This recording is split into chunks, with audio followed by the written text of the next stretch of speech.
2013, except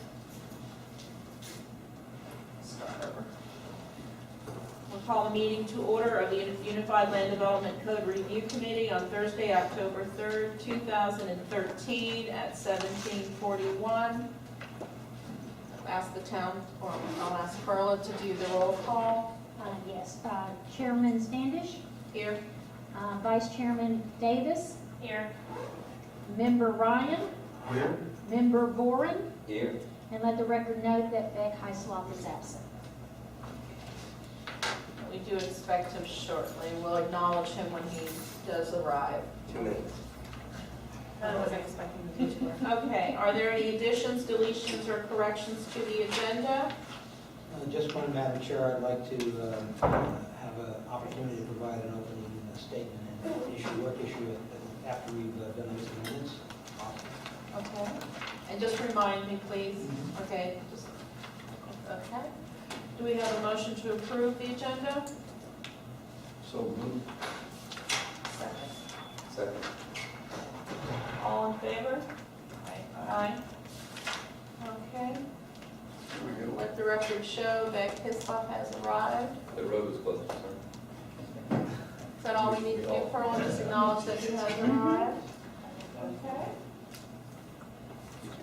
Back in front of you is your agenda, and then Howard has also passed out a letter, Katie passed out a letter that we'll review later. And Mark has stated after we review the minutes, he has a statement he'll be making. Okay.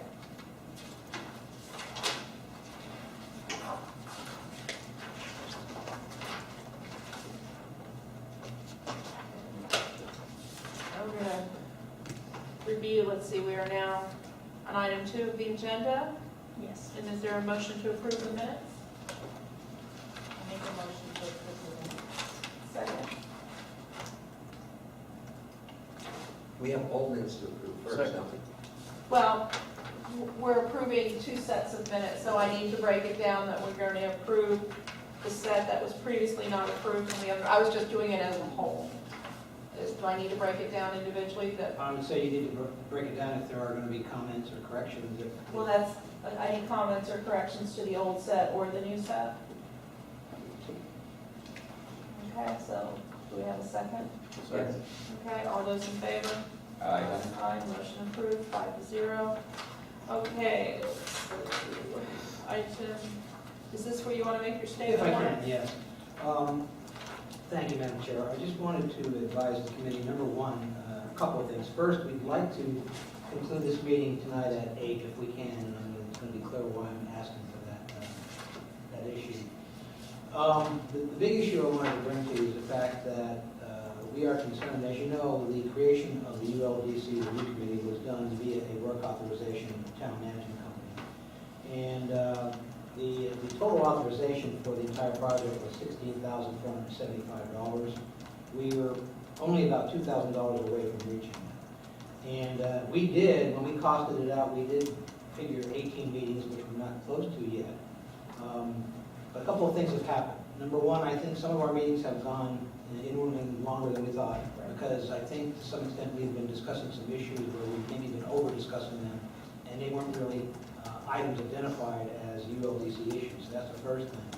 The second thing that's probably thrown the schedule off is, as you know, council, one of the things that we didn't budget for in the cost estimate was doing any of the work. As you've heard me tell you time and time again that, you know, basically your job is to make a determination or a recommendation to council how we should fix it, but not try to fix it, not try to get into wordsmithing, drafting code provisions, etc. But the one project that has always been lingering out there that we knew was going to be an issue and we would have to address quickly was the special exceptions. And I think it even became more acute when you had Keith Harris come before you and explain about the issues he was having with his commercial equestrian, and you know, the county was on his back and that kind of thing. We had asked council if we could start working on that particular project under this task, and they didn't agree. But what that's doing is that's taking valuable dollars away from the assignment. We're going to be doing our invoices tomorrow. Jim has provided us his invoices, so we'll have a better idea just how much that is. But To make a long story short, we're getting very close to the point where we're going to either have to shut down or ask council to give us some additional funds to finish the job. And as you know, last meeting, we talked about having 2 meetings in each of October, November, and December, just as we envisioned in the work authorization. So tonight, one of the things we talked about agriculture again and again and again and again. And I think at this point, I'd like to end it tonight with we could have a good 25 or 30-minute crisp discussion. If you want to take some action, some direction, give it. We'll take it on to town council. But we need to get on to some of these other issues.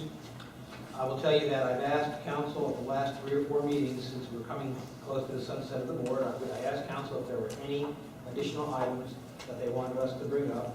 They're still mulling it over, and I might get something by the next meeting or whatever, but we do have 2 items that are critical, and we'll try to get to those tonight if we can. And, you know, while some of this stuff you've been seeing in agenda after agenda, which has made it easy for us to, you've already had it, we just keep giving it to you in the agenda.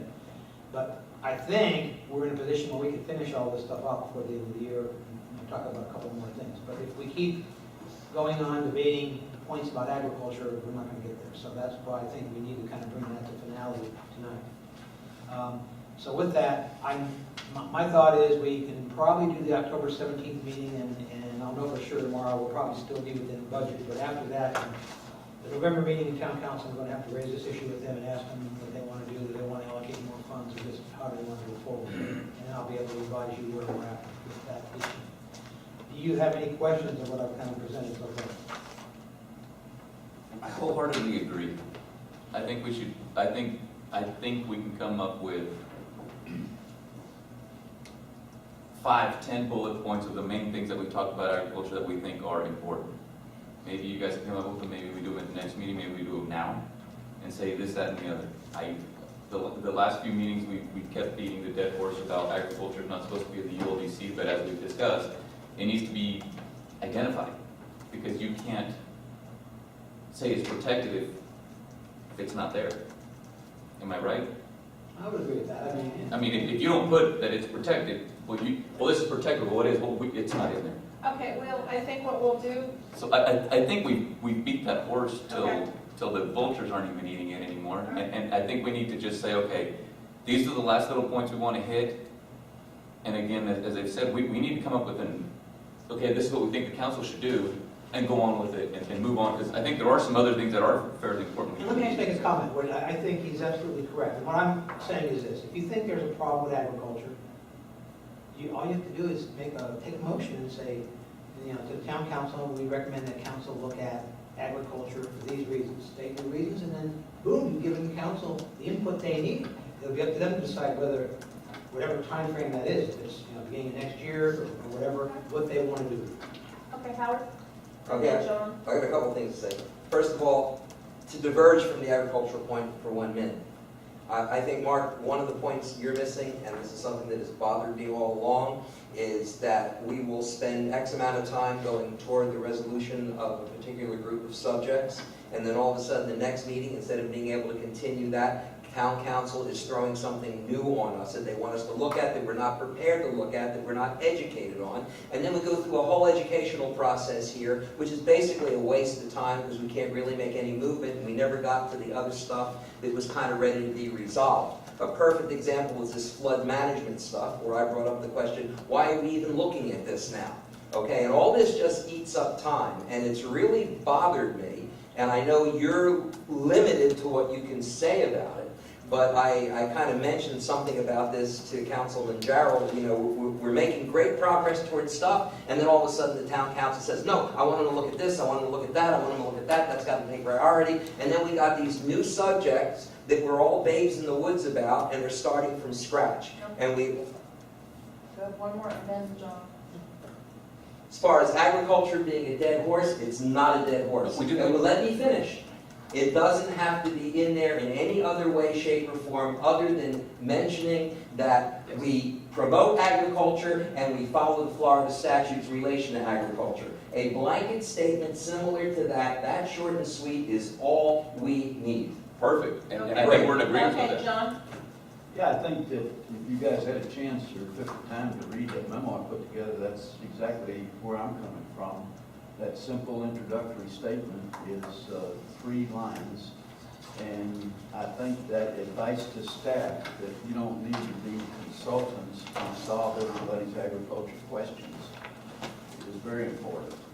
And if you wanted to provide people with direction, just say, look, you need to read the statutes, you need to talk to the property appraiser, you need to get advice from consultants. But, I mean, that memorandum there, I would think, would be a useful submittal to the town council, along with a motion or a recommendation that we vote on here with regard to the statement that I think is exactly what Howard and Beck were just saying. All right, Katie, do you have any comments? Okay. My comment is, two comments very quickly. One, we'll review this memo very quickly tonight. I have some concerns about relying on the property tax appraiser, especially in view of the current situation with the property tax appraiser. Two, as a member of the FAC committee, I would wholeheartedly expect you to approach the town council and ask them for more money to fund this to continue, since they have no problem taking $500,000 out of the general fund. So I'd appreciate if you could do that. Okay. I'd like to go ahead and make a motion that the statement in my memo be. Okay, and I've got a recommendation on that if you want to wait until we get into the agriculture. It's exactly what you're talking about. All right, well, then we will, let's continue and start, we'll just keep moving, and the idea is we're done by 8 tonight, okay? All right, we've agreed on that. Let's see where we are now. We are now item 3, Old Home. Discussion of agricultural issues, we're there. Okay. John, I was reading your mind. Yes, sir. And Mark, at what point, while he's passing that out, at what point do we discuss this letter that Howard brought forward? Well, you can either discuss it under this item now, or if you look on the agenda, I believe we had placed this as item 6, discussion of questions for the AGO.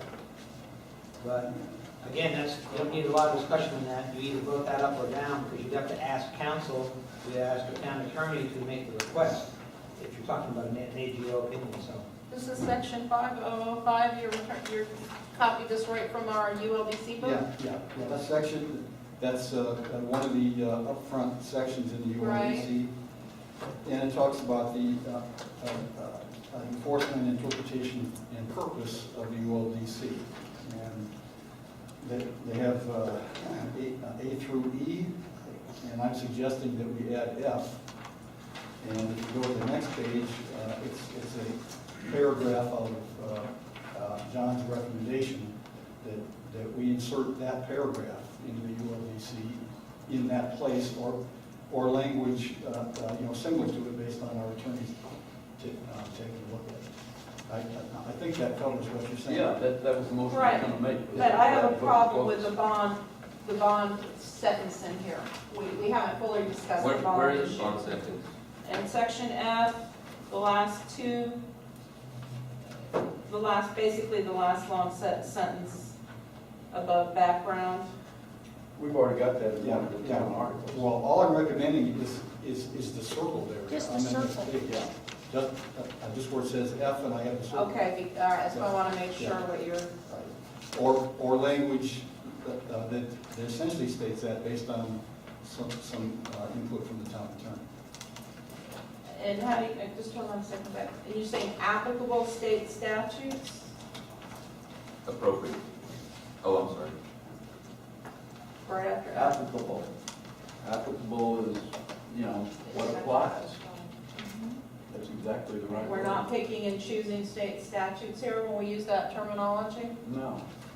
Well, if there's some specific Ambiguity. language that the town attorney thinks is more appropriate, I think that we'll come up with that. Because he's got a great agricultural background, right? Okay. Where does F begin and end? You've circled It's this, just that. That's sort of Just that little sentence. Just that little Okay. circle there. so all this below is not, That's This a is, recommendation. yes, right, this is John's memo, and I'm just taking that paragraph out of John's memo and recommending that that be inserted into the ODC.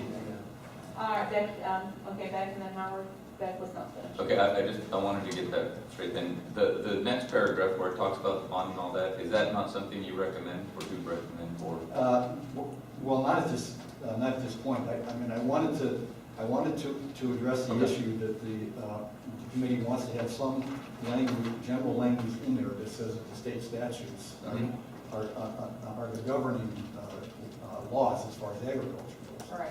So, I mean, whether or not there are other portions of this need to go in the ULDC, that may be the case. Now, if it's obvious because you're gonna put in cows, you're gonna put 10 cows on 10 acres, does the owner have to come up with a proof of that, or is that kind of, or they're gonna plant palm trees, or, you know, if it's very obvious that it is an agricultural endeavor, is that, somewhere, maybe I read too much, yeah, that it is the responsibility of the landowner to understand and qualify for an appropriate agricultural land classification? Well, that's because they're filing for the ag exemption. Okay, we're good, I'm with you, okay, I'm good.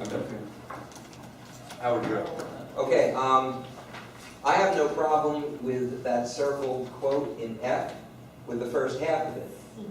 Okay, with regard to agricultural land classification, the right to farm determination, the town refers to the applicable state statutes and court precedents. I think it needs to end right there.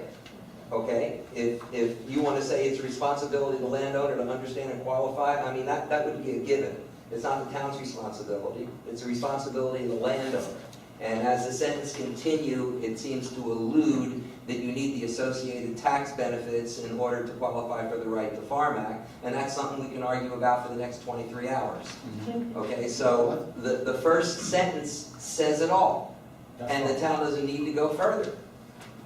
I don't have a problem with that. Well, you know, my only reason for putting it in was that, you know, to get the town staff out of the position of being expected to have all the answers for landowners. Yeah. I think, you know, it's Yeah, better. no, I mean, it's one thing for us to say that in the code, but when the property owner comes in and talks to the staff, they expect the staff to give them the answers. That's why I was putting that sentence up there. I know, I mean, it's gonna be in there, but. I think having the some sentence practical in there matter. is good because you can't assume that somebody's gonna be responsible. You can't assume that people are gonna take it upon themselves to find out that information. And a lot of people like to pull the, oh, I didn't know part. So then you end the sentence after the word classification.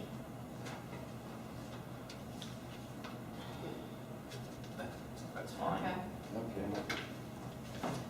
Quite frankly, I mean, you go in any building department, anywhere, you know what they tell you? It's your responsibility to know. It's Right. your responsibility to find it out. Yeah. Ignorance of the law is no excuse. Do you have a problem with that associated? So- You know, that's usually the reason that people are asking the detailed questions, so I was just, you know. Would it hurt if it was stated, if it's stated? I think it could be twisted. Yes. It could be It twisted. could be twisted to say you need the tax break in order to be a class. Then let's put a period after classification. That's fine. Okay, well, I made the motion. I second. I third. Okay. Virginia, all you gotta say is aye. I'd like to hear the motion. Did we hear the motion? Yeah, the motion was to include that, the quoted paragraph with the exception of the words after classification as an introduction to our ULDC. I need a clarification on the motion. Well, I'm just, nobody has specific, did you read out the sentence? I'll read it out. Yes, please. With regard to agricultural land classification and right to farm determination, the town defers to applicable state statutes and court precedents. It is the responsibility of a landowner to understand and qualify for any appropriate agricultural land classification. Okay.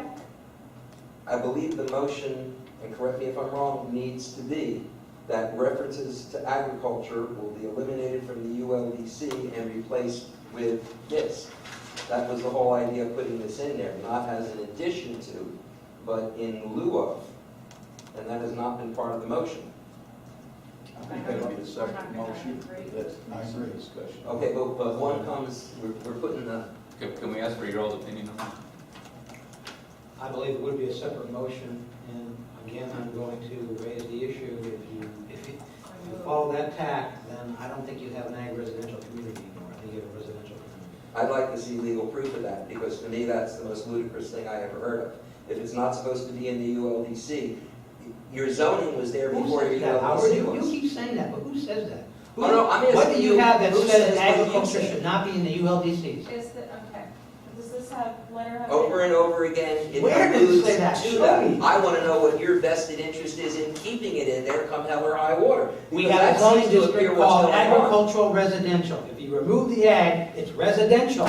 That is zoning. This is the ULDC. Zoning is part of the Completely different ULDC. animals. Zoning is part of the ULDC. It is being mentioned in this We document went through here. this at the last meeting, didn't we?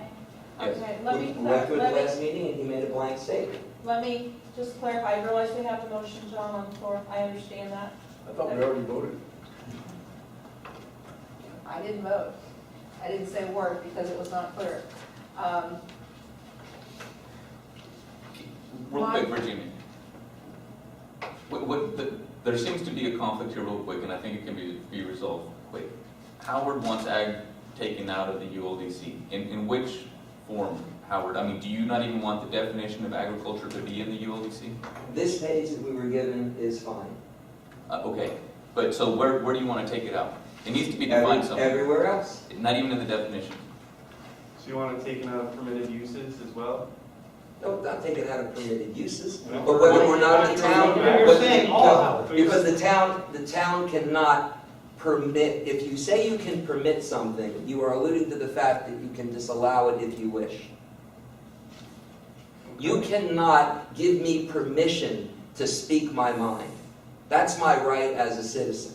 So the moment you put in there that I am allowed to speak, But with all due respect, the permission that was given to you to be allowed to speak is in the Bill of Rights. exactly. So the you were town- given permission at the very beginning as your But the first town- right but the- to speak. But the town giving me that permission, another government body giving me that permission, is basically setting the stage for saying they can take it away. When I already have it in relation to the federal Okay, government. so what do we want to take, where do you want to take agriculture out?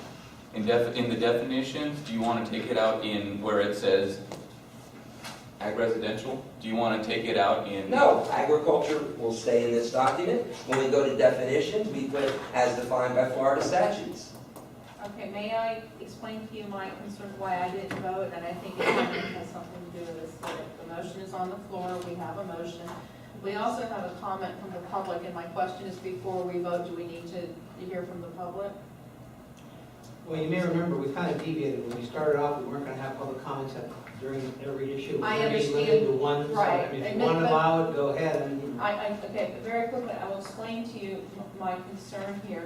When I see the paragraph, I believe it says, with regard to agricultural land classification, and very briefly, our previous meeting when we ended, and here's my concern, we talked about bona fide ag, and we talked about somebody like me, who just wants to live in an ag residential community and have the right to farm, the right to have chickens, so when the dollar goes crazy and I can afford to, have food for the family by raising my own livestock.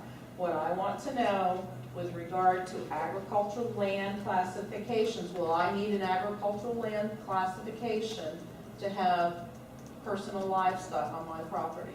You are. You don't need it now. You don't need it now, because remember we went through the ag residential? I'm asking And there's with provisions this in there that sentence. talks about how many livestock you can have, and So no, you don't need it. Okay, so when we put with regard to agricultural land classification, the right to farm determinations in here, who are we specifically speaking to? Which part of the agricultural community are we? I want to confirm who we're speaking to here.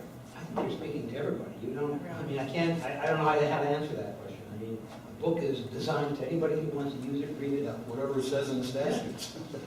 So That's it's what it's you guys regard, want to have in here, so that's. if you want to do ag on your property, you have to go to the town defers to the state statutes. That's it. Okay. But going back to what you were saying, Howard, I'm and talking commercial versus personal. I just want to make sure when we put this sentence in here, we are not taking away anyone's right to farm. We're not taking. no, No, you're not. That is not commercial. No. no. No. Okay. Now, the whole section that says you're only allowed to have one pig and all this stuff, That's separate. all of that goes out. Does it? I wouldn't recommend that go out. No. See, Well, that's why, then Virginia's point is taken. that's where, what I mean, you guys are thinking one thing and thinking it all goes out, No, but I'm Well, sensing. let me go the other way. If you take that all out, I'm you just can have as asking. many livestock on a property that may not be able to support that. But I just Again, want that's a separate issue. I mean, that's a separate issue. Animal control Yeah. takes care of that. That has Okay. nothing to do with the town. But the motion But that we're this having is motion literally doesn't just on this have any sentence. that. But we're just simply asking the town council, and we will take your comment very shortly because we're taking a lot of time here. We're just asking the town council then to consider this, Yes, because then there will be few people speaking That's just publicly. your recommendation. that's it.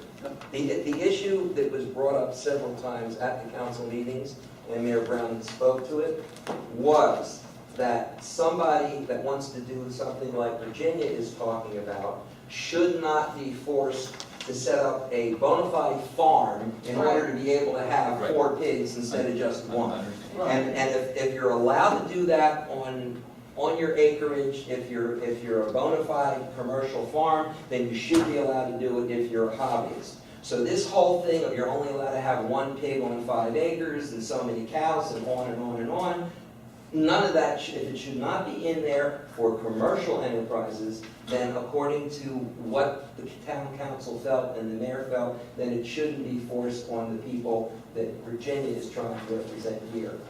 I understand, but we're That's going a over, different issue. that's a, yes.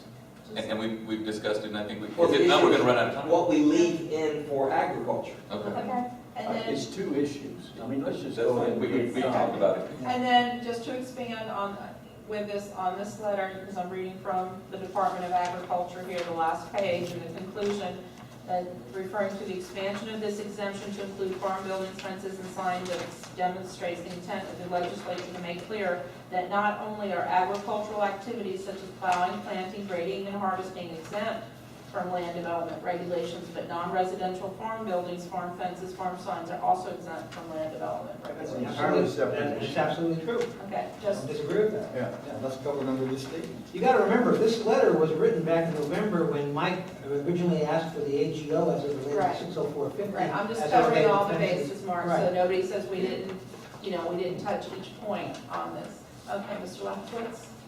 Yeah, there's a little history I think might be relevant to Okay, this. very quickly, go ahead. A few years ago, there was a ULDC committee just like this one for Palm Beach County. And they made recommendations to change their ULDC. It was an agriculture committee. And they made recommendations to change the Palm Beach County ULDC. Here are the changes that were recommended by the committee in yellow and red. Quite a few changes, okay? And these changes were turned down by Palm Beach County. And we had 2 local residents participating in that, along with a bunch of Palm Beach County people, Mr. Voren and Mr. McClendon. So I just thought that this could inform this discussion. The county commissioners turned down these changes.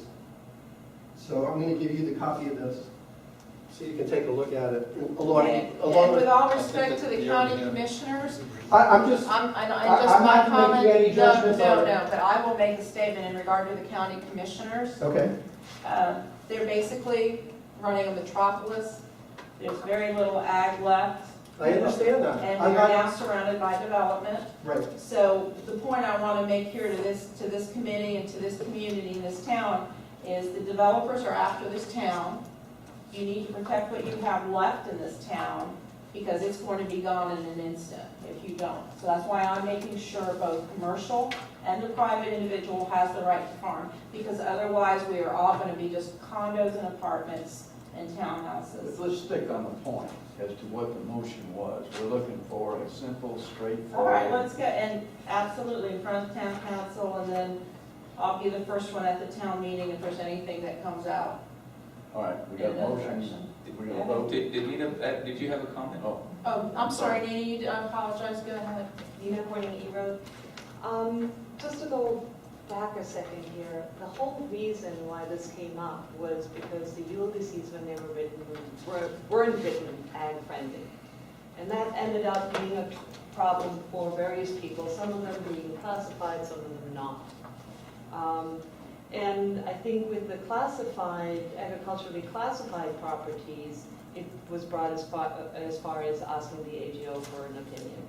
So part of that opinion was that you cannot be over-regulating. You can't be regulating on one side, you can't be regulating on the other side. So if there's something simple, I would very much agree with the fact with staying as simple as possible on that addition that you had there. And I would have cut it in half right there and not gone any further, but the associated tax certainly is helpful to be out. It needs to be clarified, I think, from the very get-go that this is referring to just the classified agricultural properties, and then you need to deal with the other ag separately, the other farming separately. And if you're talking about a typical example is the acreage, there is a lot of farming going on in the acreage that's not classified, and where a lot of things are allowed, and there's been a bitter fight over that. And you don't want to leave something in the ULDCs that will continue that here. So you do need to go in and separate that somehow, and have clarity for all of your classified agricultural land in this community, that they have the right to do what they have, and they don't. It needs to be said in there that it's, you know, they need to refer to their Florida statutes, and that's that, and not worry backwards to the ULDCs, and there it stops. It's just, you know, It this is says so that. simple. It says that it goes back to the Okay, state. that's fine. It goes back to the All state. right, I still second the motion. all right, and Call let's the take the vote. vote. Aye. Abstain. Because as far as I can see, we're just adding something, we have taken nothing out. This was supposed to be added Make a separate and allow motion. us to take stuff out. Make a We're separate not- motion. We're not done with the issue yet. All right, then I vote aye. You have to vote, Yeah. or you. Yeah, I'll just go tell them that. I'm gonna, and it still passes if it's 3-2, right? I just have some Now, concerns. Howard changed his vote to Oh. yes. You changed your Yeah, vote, because fine? we're going to I think revisit if the other you're stuff. Okay, go ahead, it's 4-1, Oh, I you oppose. vote- you vote. All right, I oppose, All right, 4 to it's done. passes, Let's go. motion passes 4-1. I just have some concerns here, but everyone has taken plenty of time to speak at other meetings, I'm taking my time tonight, thank you very Absolutely. much. Go for it. You gonna tell us why you did vote? I did vote Why you no. voted nay? I just have, She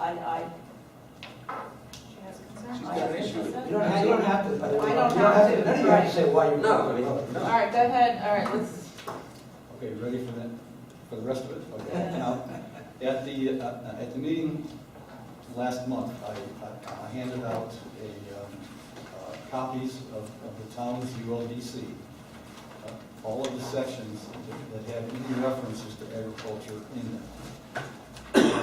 That's this, Jim? No, I think that's the state statutes.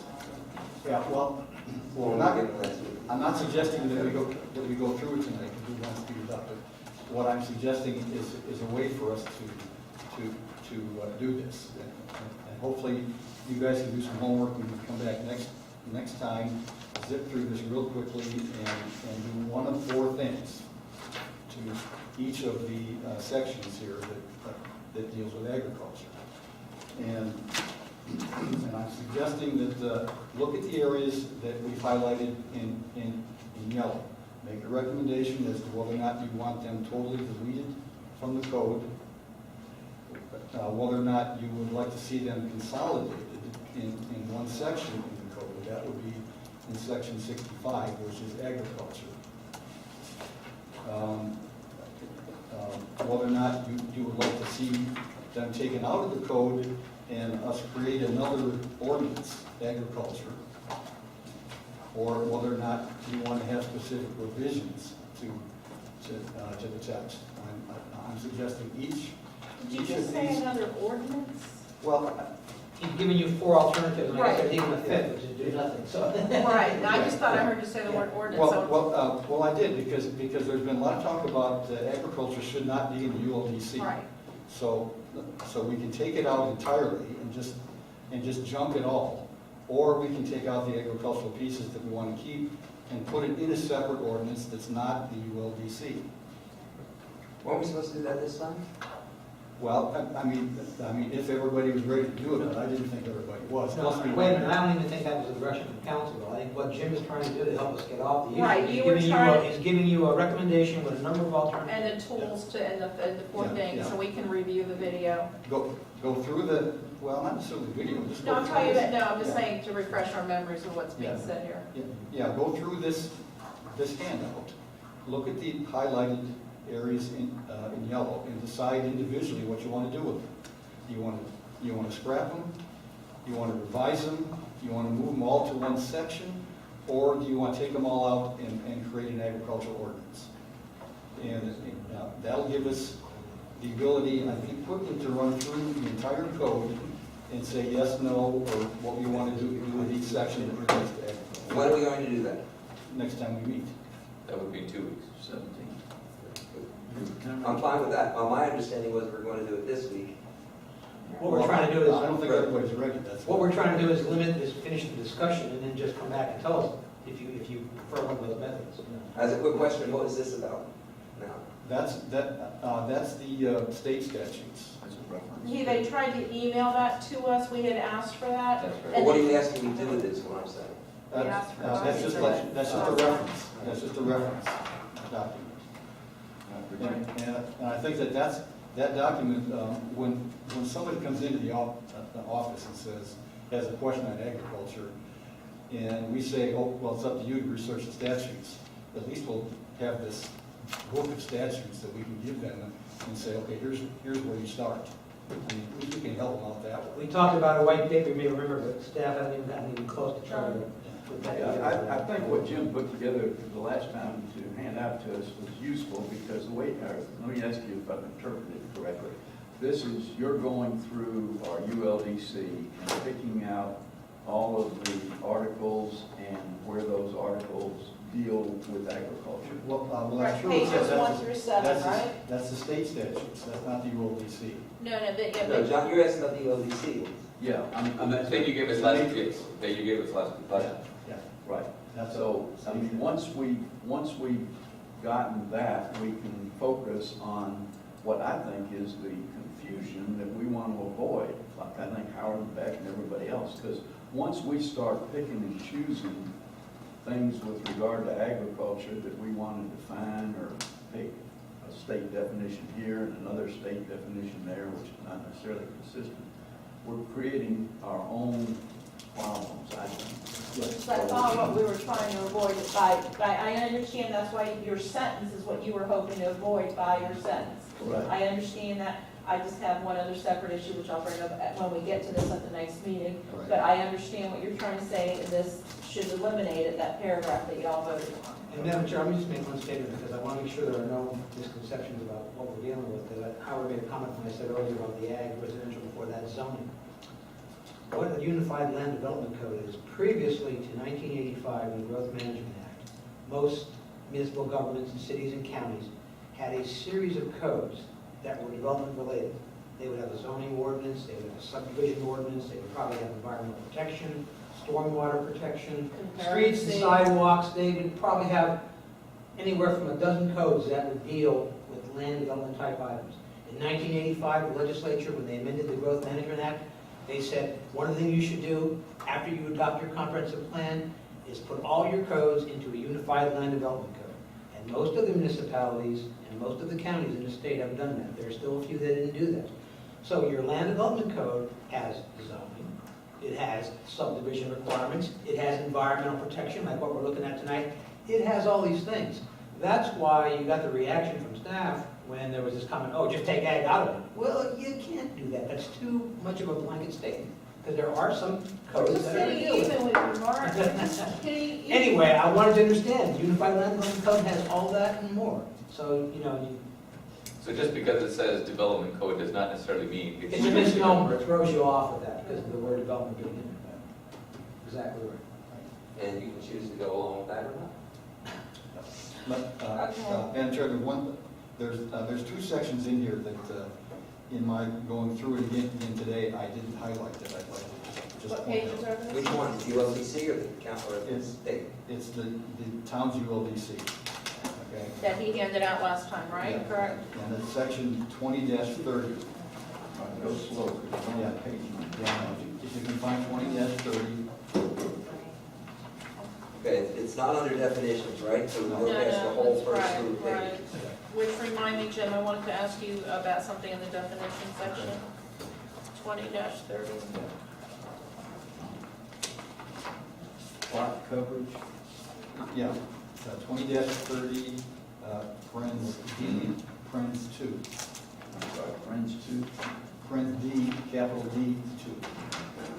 That's an agricultural paragraph also. 2030, Yeah, 2030, Friends D, capital D, Friends 2. Okay? Which that would come out. No, I well, mean, that would be that's up in in there. discussion whether we That's leave what I it want and you take to it think out. about, whether or not it should come out. Because or- this is requiring a special exception, which we're trying to get away from. This is the Exactly. Florida area ratio. Yeah. Okay, Okay. that needs to be renewed, is what he's Yeah, saying. He and then- didn't highlight it. Right, and then section 87-015. 87, That's 015. on that first one, you're talking about taking it out, right? No. It's up for discussion. for It's discussion. in there, you guys look at it and make a recommendation as to what you want to do. This is for next week. Yes. Okay, and then what's the 80 dash what? 87-015. The entire section, right? No.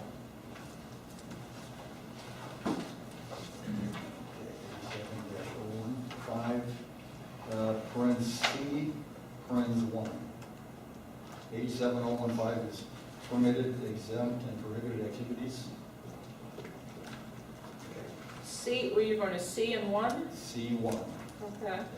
that's another agricultural section as well. So look at that. So, like I said, I think this is about the only way that we can really give the code a good look and make a determination as to what sections we want to come out or change or move. So just to reiterate, rather than just even entertaining the idea of eliminating agricultural activities from the ULDC, you have highlighted everything where it's mentioned or it can be construed to be in relation to agriculture. And next meeting, we're going to go through and vote up, down, or somewhere in between every one of those highlighted areas. Well, that's what I'm suggesting. I like the- I like that idea. Jim, on the section that you provided us on the definitions, I was going through here, and I thought this was going to be the definitions that we had from our ULBC, is it not? Well, if it's in the package that I handed out last week, yes. Okay, I was just puzzled because in the definitions, and I'll have to go through my previous agendas from months ago, but I thought we had definitions for grooms quarters, and I don't see that in here.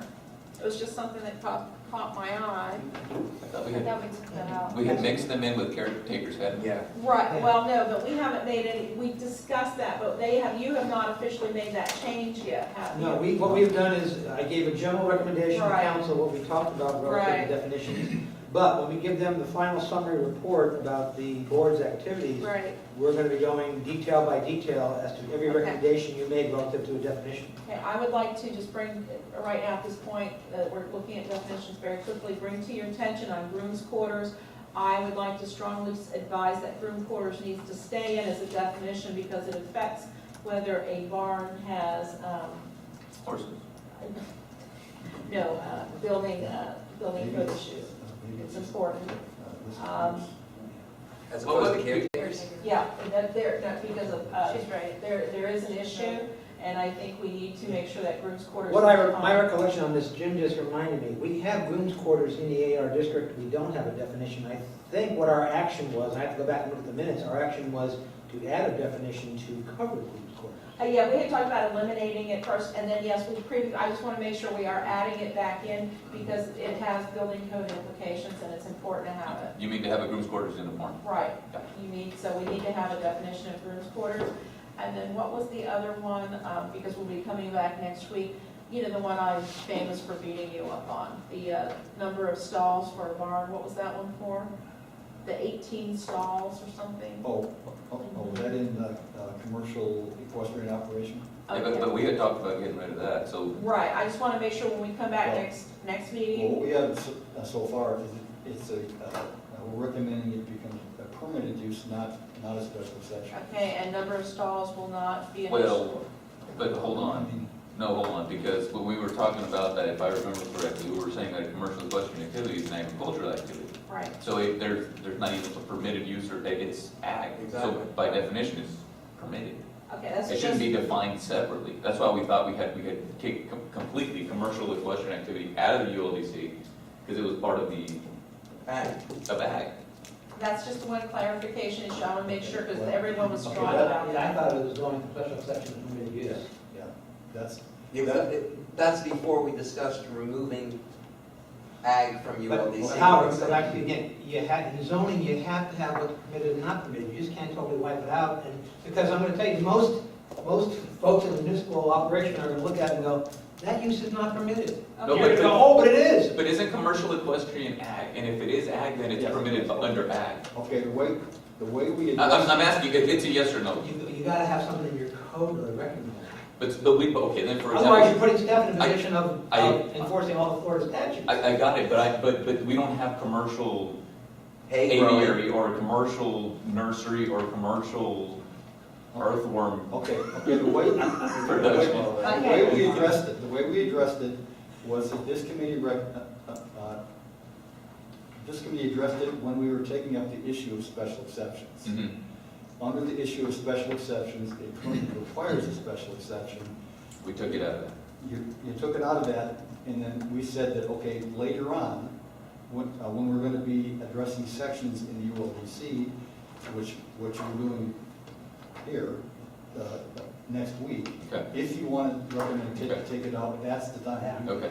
Right, and what I'd like to draw your attention to, if you still have your handout that was prepared by Keith Harris, the last page, the very last paragraph, basically refers to what Jim was just saying, and it says, he would, at that time when he was speaking in front of us, he said he was requesting that the town of Waxahachie Grove shall revise the Unified Land Development Code to classify commercial equine operations as a permitted use. So we've had this is something you can refer back to for next time. Okay. Okay? You know, when you identify as a permitted use, you actually give it more protection. But You're here's, taking away any gray area Excuse whatsoever, me. somebody could try to raise excuse it. me, I have a question. It's my night tonight. This is Virginia's night. That's Let's right, get this straight, okay? That's right. All my, Whack your everybody's. gavel so we can all make sure. No. I'm definitely, on your page 1 to 7, I had a concern, or like where John was talking about where this information was coming from. On page 1, is it 1? Or is it, let me see, you have something for equine that caught my eye, and we briefly had this discussion. Oh, my page 6 is missing. On page 6, there's a In what page, definition which of one? I'm sorry. equine. There's some definitions. On the ULDC? In the matrix, no. In the matrix he made? This is Florida statutes. Okay, so Matrix is you Florida got this statutes. from Florida statute. Now, I want to bring to everyone's attention, only because I went to the P&Z meeting, and I believe it was Victoria Close who asked this question. And I think Jim and Mark, you guys may have responded to this, and I want to make sure I understood you correctly. Victoria Close at the P&Z meeting asked a question about equine activity. And there was a statement, and I was talking on behalf of the ULDC, we did not support like commercial, public coming to events. She was concerned about traffic being generated on equine properties by activities, and we had talked about, you can have private people coming to your place, but it wouldn't be a big, 50, 60 cars showing up and tickets being sold. But yet here, under Florida statutes, and this is a way you can go, it refers to equine activity means rodeos. Shows, fairs, Yeah. competitions. So I don't know if we Yeah. so when Victoria Close was asking her question at that P&Z meeting, when we were talking about equine, were we misleading her there? When we said, no, there's no public activity. No, I think that was in relation to the issue of a rodeo, that issue But this came up. does say, A does refer to rodeos, Mark, Yeah. under Florida We don't statute. permit rodeos. Well, But if you're, but see, now here, this is my question, when you go back Is to that ag? John's paragraph, this is where I get a little bit of confusion, when we go to what we just made a motion on with regard to ag classification, right to farm, the town refers to applicable state statutes. Are we not saying that Florida state statutes would apply? Well, if you take it that way, then we can do a thing, and you can have a rodeo Well, on any that's why I'm property in trying town. to, that's what I'm trying to Equine understand. activity and a rodeo are not the same thing. With a rodeo, equine activity is associated with a rodeo, but a rodeo is a commercial use, not an ag use. It's like an arena, it just so Right. happens that what's participating in there is a racetrack, they have equine activity, it's not, but it's a commercial venture, it's not a farm or agriculture. Well, that's what, I'm just trying to understand, Mark, and so when we talk, because, Well, I think I can help a little bit on this, because going back to the racetrack, you can have a training track, right, and a training track is a racetrack, but you're not having the actual, Facility with seats. well, and that's the part, and so a rodeo, it depends on how you define a rodeo or a competition. You can have a competition with a bunch of buddies showing up and you're competing against each other. There's no spectators. I think the spectators and the selling of the cotton candy and the fried ice cream creates the commercial atmosphere. Yep. But a private competition on your property might actually fit within the ag. Yeah. okay, but again, I'm just saying, as somebody coming in from the outside and seeing we've got that paragraph where we're saying state statutes, and then they go to a state statute 773.01 that specifically refers to, fairs and rodeos, just making you aware it's in there, okay? But now, how does a fair fit in there? That's a definition, it doesn't say that's what's permitted. that would be a temporary event. And what the P&Z did is that they recommended, under our special exception, that rodeos be specifically added to the list of uses, Not, subject to a category A special exception approval. okay, so that's how you're dealing with it. That's how the P&Z recommended, and staff followed that recommendation and put that in the final I draft. just remember Victoria Close was very, on the P&Z, that was a fine point of discussion, and I want to just bring it out here. Okay, Nina, you had a comment? Yeah, Nina Quinn, 77301 through 05, I recognize that. Or what? And I recognize the state statute. And the state statute, as far as I can tell, is speaking in reference to liability of recreational activities. So, because that's the state statute I pulled up Right. for the vet tech. Okay, so when we So look at I'm seeing these really things confused here. that this is how this is pulled up and put into this and how it actually relates. Okay, so that's what was confusing me. That's my Well, confusion. every one of these statutes that has a definition section in it, Okay, almost always has a lead-in statement that says, as used in this chapter. okay, so when So, we're looking at your so if matrix, it's a liability chapter, this is the definition of equine activity as used when interpreting the liability section of the statutes. And that's what makes the statute such a complicated document to use, and to take specific definitions out and make generalities based on those definitions. Well, it has other parts to it too regarding signage. Liability might be 77304 and so forth. All right. Another one is signage, et cetera.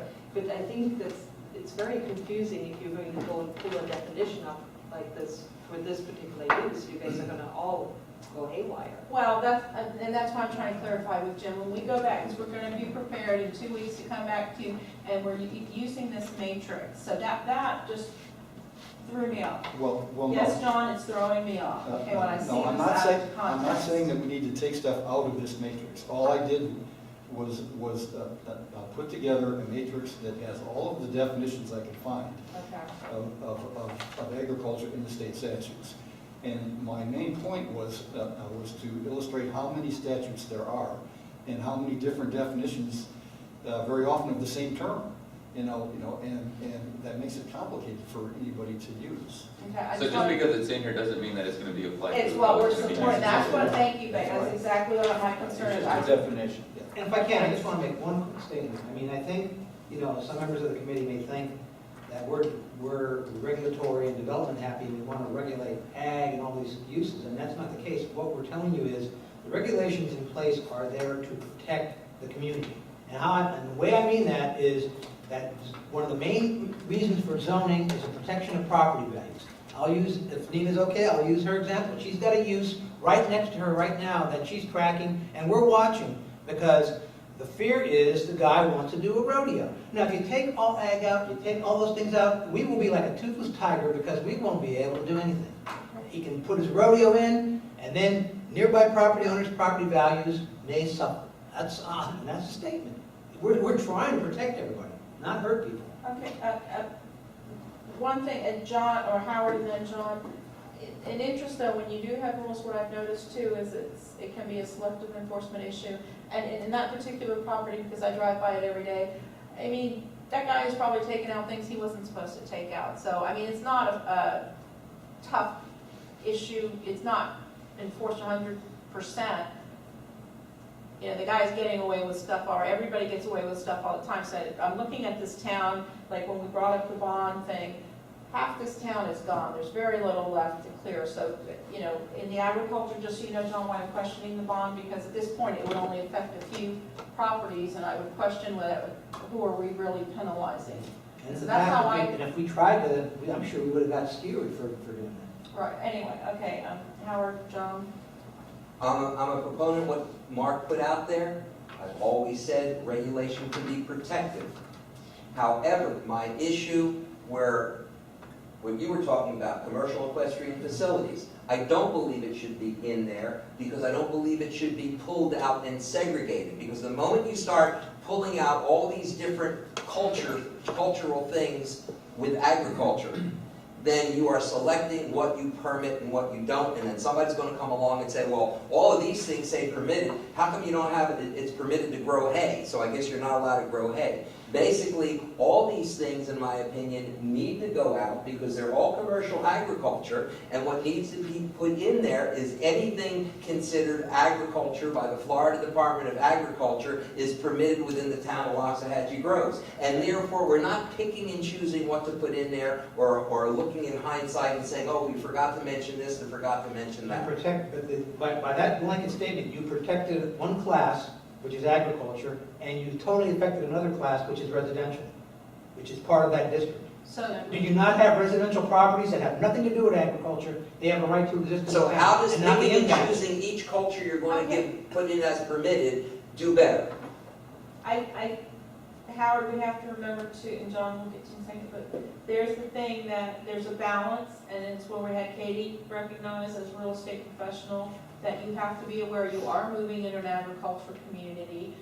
Yes, if you're bona fide ag, you have rights, you have certain rights, it's a balancing act. But how is anything that is recognized as agriculture by the Florida Department of Agriculture not agriculture and not permitted within Waxahachie Groves? That's a simple question. That's a good question, that's a fair question. It's on Anybody the that table has an tonight. agricultural exemption on their property is going to be protected by the state statutes, where somebody that just is in an ag res And has a horse. and has a horse or a cow or 3 pigs or whatever Is is not. not protected by the state statute. So they have a choice to protect themselves or not protect themselves, you're saying? Exactly.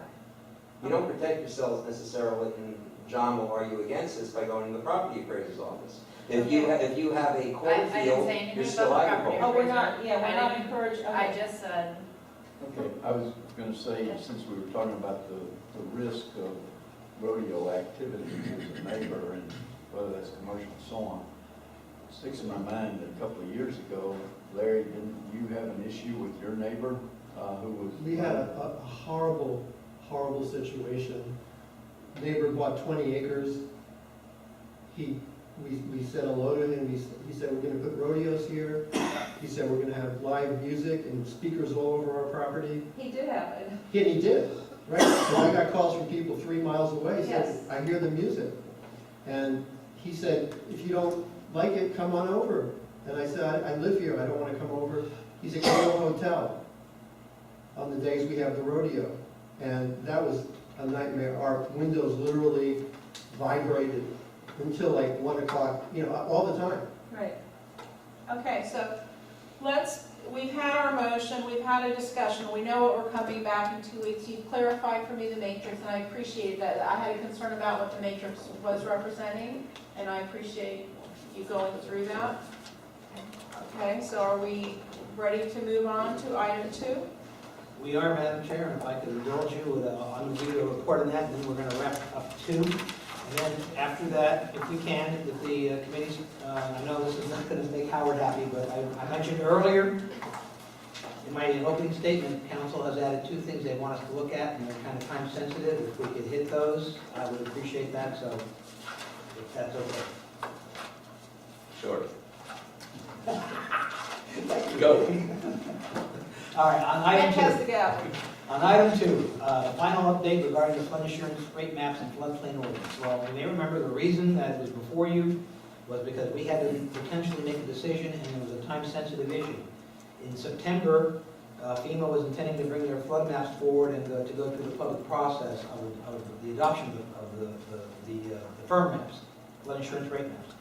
However, what has happened is because, as I reported to you previously, because all the entities, all the cities, the county, everybody got together and I made a concerted effort to prove to FEMA that the initial preliminary maps that they issued were bad. They were based on bad modeling, based upon bad data.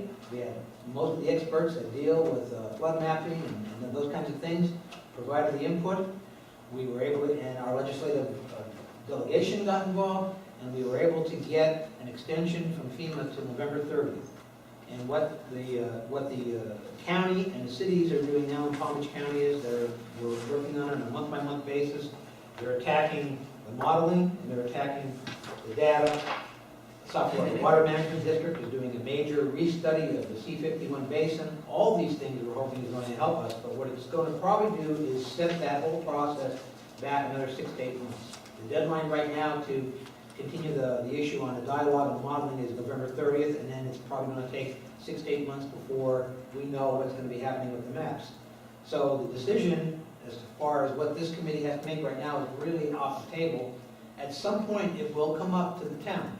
When they finally do issue new maps, and maybe the maps are much better than they are at this point in time, how do we regulate the floodplain? Do we do it through our own ordinance that we adopt, or do we do it through trying to adopt maybe the county's ordinance? That's still going to be a question. It's just that it got bumped back probably a year.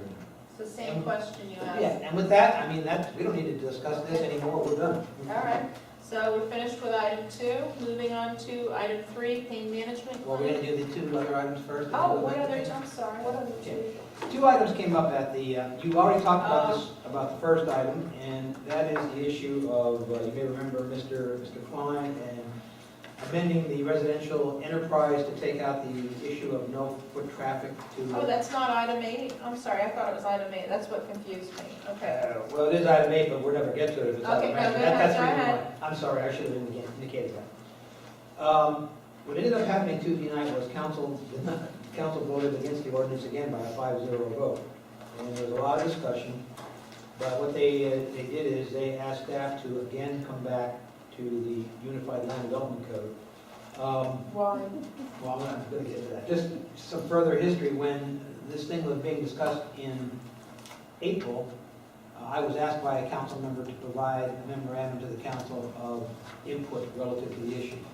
At that time, we talked, in my memo, I talked about the fact that, it wasn't good public policy to go ahead and make an amendment for one person. Could cause ripple effects, which we are all aware of. Secondly, we still had the issue where there are problems with residential enterprise, there are problems with our home office, there are problems with how you would regulate what's generally known historically and traditionally as home occupations. So, on Tuesday night, Vice Mayor Gerald did a lot of research. He talked to the ATF, he looked at some communities and how they regulate certain aspects of, for example, guns and things like that. We talked about the issue I'm telling you about. We brought up again the issue that one of the things we were recommending two things, I guess. The two things we were recommending is, number one, give staff the ability to review and offer some amendments related to home office / residential enterprise. The second thing was also, in a related effort, you've already given us direction on what we term to be the historical legacy uses because of issues dealing with the sale of hay in the town. So we have two different avenues in which we could look and balance this. Council looking for direction from the ULDC Review Committee. I want to offer something to you. Jim and I have been talking about it, and we really need to address this issue of foot traffic or pedestrian traffic or commercial traffic into these uses that have some type of home office or residential enterprise. One of the things that I thought we might be able to do is to take a look at possibly doing a sliding scale or a class, almost like what Jim did with the special exceptions, where, and I'm just talking off the top of my head, so bear with me, it's nothing you put on paper yet and try to, but like where maybe the first class, the minor class, would be the home offices that we talked about, where that's just somebody doing an internet business, and they're not really having traffic come to their home, and it's all computer office related. The second category might be a little more intensive, or maybe now you're talking about the music teacher, teaching piano or some other instrument, and the student comes to their home, and we put the appropriate provisions relative to that. The third category would be the old traditional home occupation, where you might, if you're so inclined to have maybe the attorney who wants to have a home office or work out of his home, maybe a solo practitioner, a doctor of some type, maybe a dentist. But in these cases, because there would be a little more traffic coming to this kind of home occupation, you'd want to have that approved by council as a special exception. And we would put the appropriate conditions and safeguards in to address that. That might be one way to get around it. In addition, we need to look at the residential enterprise, because when I looked at that, I never thought residential enterprise was a good idea of having some form of commercial in an accessory building. I mean, that just doesn't, normally, traditionally, home occupations have always been allowed as part of the principal residential structure. And as Braden could tell you, he deals with it quite a bit, we allow 2 accessory structures in the residential enterprise, which is kind of opening the door to possibly having a lot of activity that the town may not want. I'm only suggesting that. So, that's just some ideas to throw out, but I think what council is looking for, so that I could bring back to them in November, is some additional input from you all as to what you think about this issue of home offices, home occupations, residential enterprise, basically the whole game. Starting with John? Howard? I got the sense at the town council meeting the other night that we had enough discussion that everybody realized what a sinkhole residential enterprise was. I think we ought to just recommend that they eliminate it. I think I left too early.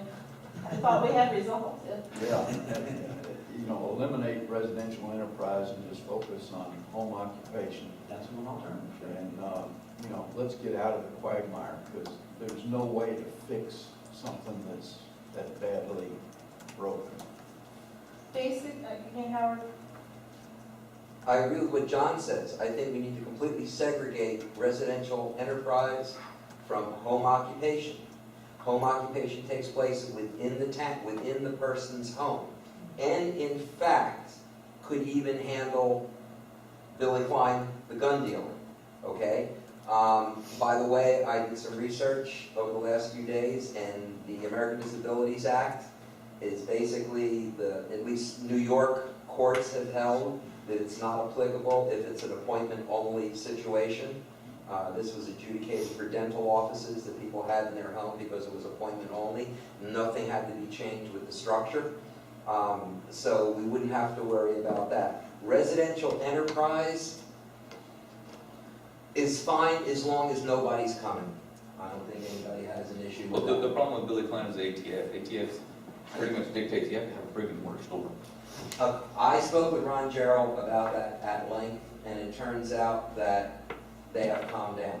He says that No, you no, had- no, no, no, no. that he misrepresented it at the town council. He tried to say there was 10 people out in the acreage, and he didn't even realize that you had an ATF.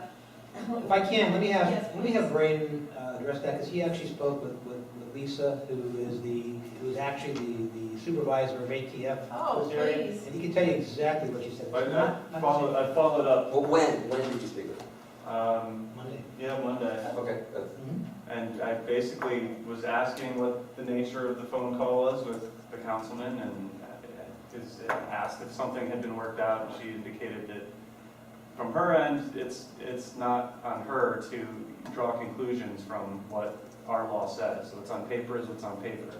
It says no foot traffic, so therefore, Mr. Klein, they're not gonna renew his license until they see something that says no foot traffic is allowed. All she did was tell Councilman General the pros and cons of allowing foot traffic, i.e. home invasions, when you know somebody is a gun dealer. And which she also said she didn't realize it was 5 acre or 10 acre pieces out here, which that could make a difference. But then she basically said she pointed him in the direction of some, different county ordinances, like St. Lucie County does not allow foot traffic, but Port St. Lucie does allow 2 per day. So, the county ordinances might be somewhat different, but within, the municipalities, Are you sometimes. speaking to the home office issue? When you say they allow 0 I'm not foot sure, I traffic, didn't look or- at their code, it could be, yeah, I mean, that's, as They Mark were home pointed out, our occupation. residential enterprise is, I haven't. seen Residential that. enterprise, they weren't saying that, they were talking Right. about home occupation. Yeah, I would believe, most would be a home occupation, a home office. No, and I don't know if ATF will renew his license, if all he did was internet business, but the thing is when you do a transfer, something has to come in. to Right. protect you. That's why if there is no foot traffic allowed. Then they can't even do a transfer. Right. well, under home occupation, are you allowed to have an appointment only, 1 or 2 people come a day as the piano Not as teacher or it math is, tutor? not as it stands now. No, you could write it that way. But we could write it that way. We But could make- then the question is how do you monitor that? How do you what? How do you monitor it? How How do do you you enforce it? enforce that? Well, Oh, wait, hold on, I counted 3. Do you have somebody standing out there every day? That's ridiculous, and that's not our Well, how do you write it in for the math tutor or the accountant? very good question. I Well, have no and idea. here's an example, and I will, the mayor made fun of me for, not made fun of me, but he thought our minds were diverging, but it was a church lady who pointed this out to me right before I came to the town council meeting, when I said, you're talking about 3 customers per, at a time, there was no limit on it, and all this innocent little church lady said to me, what kind of businesses are we promoting? It's like Beck's saying, you got no control. However, I think, if you, looking at the home occupation issue, here's the thing, Beck. If we got 50 cars out in the street, we know we can call the town and say, hey, do something about it. If cars are coming and going, sometimes you call the sheriff because you wonder what kind of activity is going on, right? I mean, there's ways you don't have to ask the town to enforce some things. I mean, if it's excessive traffic, we would have a right to call. If there's unusual traffic, you call law enforcement. So what you're suggesting is possibly the home occupation. Now, that is doesn't matter if your property's homesteaded or not, right? On home office? Well, right It's now, residential enterprises. our current code, residential enterprise and home occupation, or home office are requiring that you actually have a homestead. Okay. we talked And about the so what that does is that basically knocks out anybody who's leasing from Right, which, Oh, somebody getting that kind of license or that kind of use. Oh, We talked about changing that at the last meeting. Yes, we did. It's not okay, changed yet, though. regulations were not meant to suppress, they were meant to protect. So in answer to you, is if you allow a home occupation, appointment only, to have up to 2 people a day come, and for the sake of argument, if they have 18 come, and nobody knows about it, and nobody complains, and it doesn't bother anybody, then who the hell cares? Well, I mean, you can have that same argument. Why do we have any laws? okay, Well, well, let me If address nobody's that. enforcing them, or if you're hiding behind them, then why have them? Both You of can you have are- that same argument. The reason this whole thing popped up, because you can have a math tutor, you can be a piano teacher, a flute, whatever. If nobody ever complains about it, You don't even need to have it permitted. why are you even talking about it? The whole Okay. deal is that now you're talking with federal agencies that say, hey, show me all your stuff, because if not, we're gonna shut down the government. But what I'm saying is, when you say if you allow 2 per day to come in a home How do you occupation, control how that? do you control that? The point is, it's not necessary to control unless it's a bother to the neighbors, and if the regulation's in there that you're only allowed to have 2 people a day, and 8 cars have come in and going, then they have a reason to call the town. Then they call the Code town enforcement. and they go, Mark, there was 8 cars here today. Okay, then code enforcement shows up 4 days later and nobody shows up. Well, I didn't see nothing. Let me tell you how you control it. Here's how you do control it. Because I did tell you earlier, I said one of the options could be a class 3, which would be a home occupation. There are a number of old traditional ways to deal with home occupation. First of all, you might have a provision that talks about appointment homes. You generally limit any kind of signage they could have, so you're not impacting or taking the commercial structure and now making it more commercial. You require parking spaces. They actually have to provide for the folks that are going to show up, but it's a limitation, so that, obviously, if you have a dentist, let's say, and let's say your code indicates you have to provide for 3 off-street parking spaces, and you see 25 cars all over the place, well, he's certainly taking in more people than he should be. I mean, there are little signs, once you have all these regulations in place. You limit the amount of people they could have. If it's a dentist, you might need to have a dental hygienist or an assistant there, but you limit the amount of people so that, again, it's not growing. You limit the square footage that could be used in the structure for the home occupation. So therefore, normally all that requires inspections at the time you're approving it. If you did it under a special exception and there are more conditions you could add on, I'll give you some examples. But if you take it to a special exception, you go through the public hearing process, the town council reviews it and says, yep, they're meeting all these conditions. At that point, you now have them in a development order document, if you will, so that if all of a sudden you are getting complaints and you have 20 cars there and the person with the home occupation is not meeting the requirements, you can go ahead and you can revoke the home occupation, the special exception.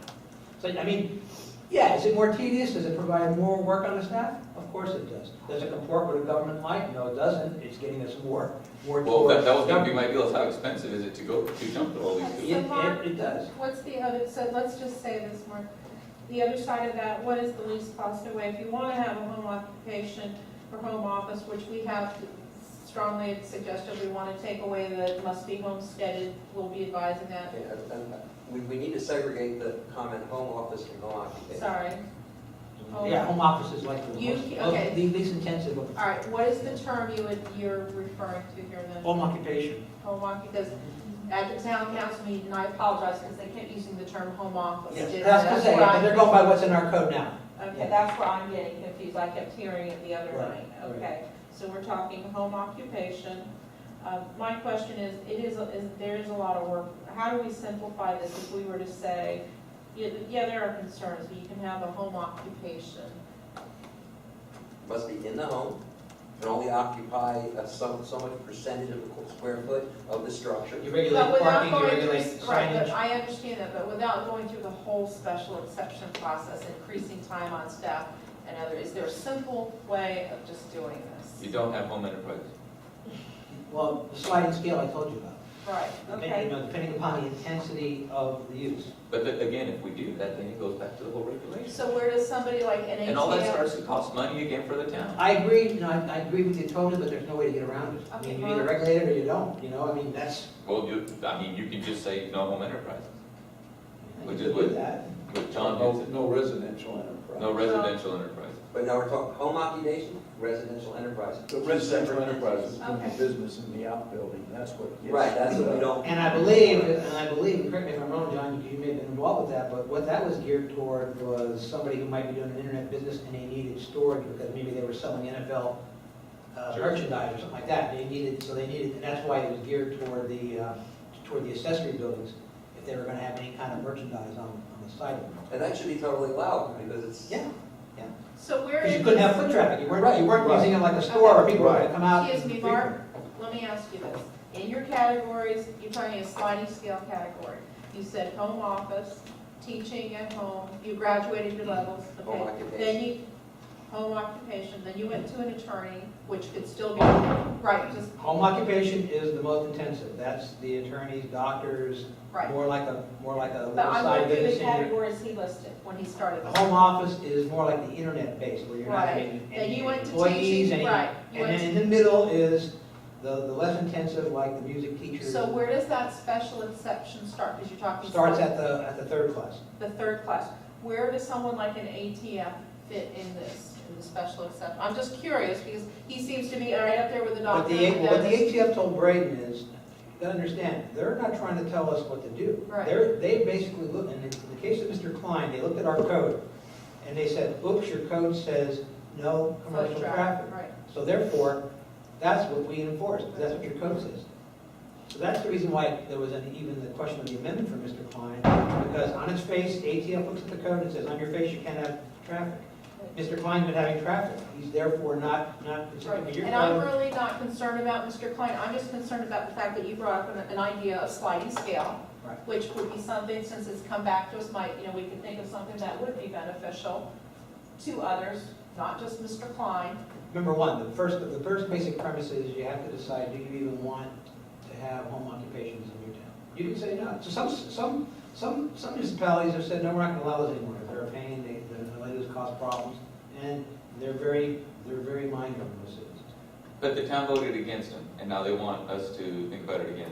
And last time we were doing this, we Well, voted against him. Really what the town So we voted need to against talk about is voting against making the change to residential enterprise. That's really what they voted against right now. That ordinance simply changed one provision in residential enterprise, that's all. Wait, the sense I had was that everybody understood residential enterprise is a quagmire. I agree. We just do not want it. We want to get rid of it. We want to focus on home Well, office. Beck was home asking what they occupation. did, and that's what they did. Right. basically. But didn't we vote last time that we weren't for residential enterprise? Did we not talk, I mean, Yes. I remember We talking. did, but what I'm saying is the council asked for it again. Okay, can we not just say, we stay with what? No, you voted to keep the language the way it is. So, We No, voted no to keep foot residential enterprise, Yeah. but With no without foot. foot traffic. okay. Yeah. You didn't vote against the concept, you just said keep the ordinance just the way it is. Well, can we just keep it the way it is? Is it fine, we're fine with foot traffic? I think the main issue was including somebody like Billy Klein, not under residential enterprises, but home occupation. And I think one of the other real issues of concern is the types of businesses that you can have. Now, I found this really good list, I think, that we could use as a basis for identifying the kinds of uses. that- Where is this that- list? Well, I have it right here, I got it out. Oh, we don't have it. Yeah, and I can. Because I'm at section 8, looking at No. this issue in Yeah. the Well, agenda. this is just something I pulled off the internet today. It was from a zoning code from Johnson County, Kansas. And I can read, I put, home occupations permitted. Teaching or instruction provided not more than 3 students are taught at any one time. Preschool or daycare centers for not more than 6 children. Professional office for accountants, architects, bookkeepers, engineers, lawyers, and similar professions.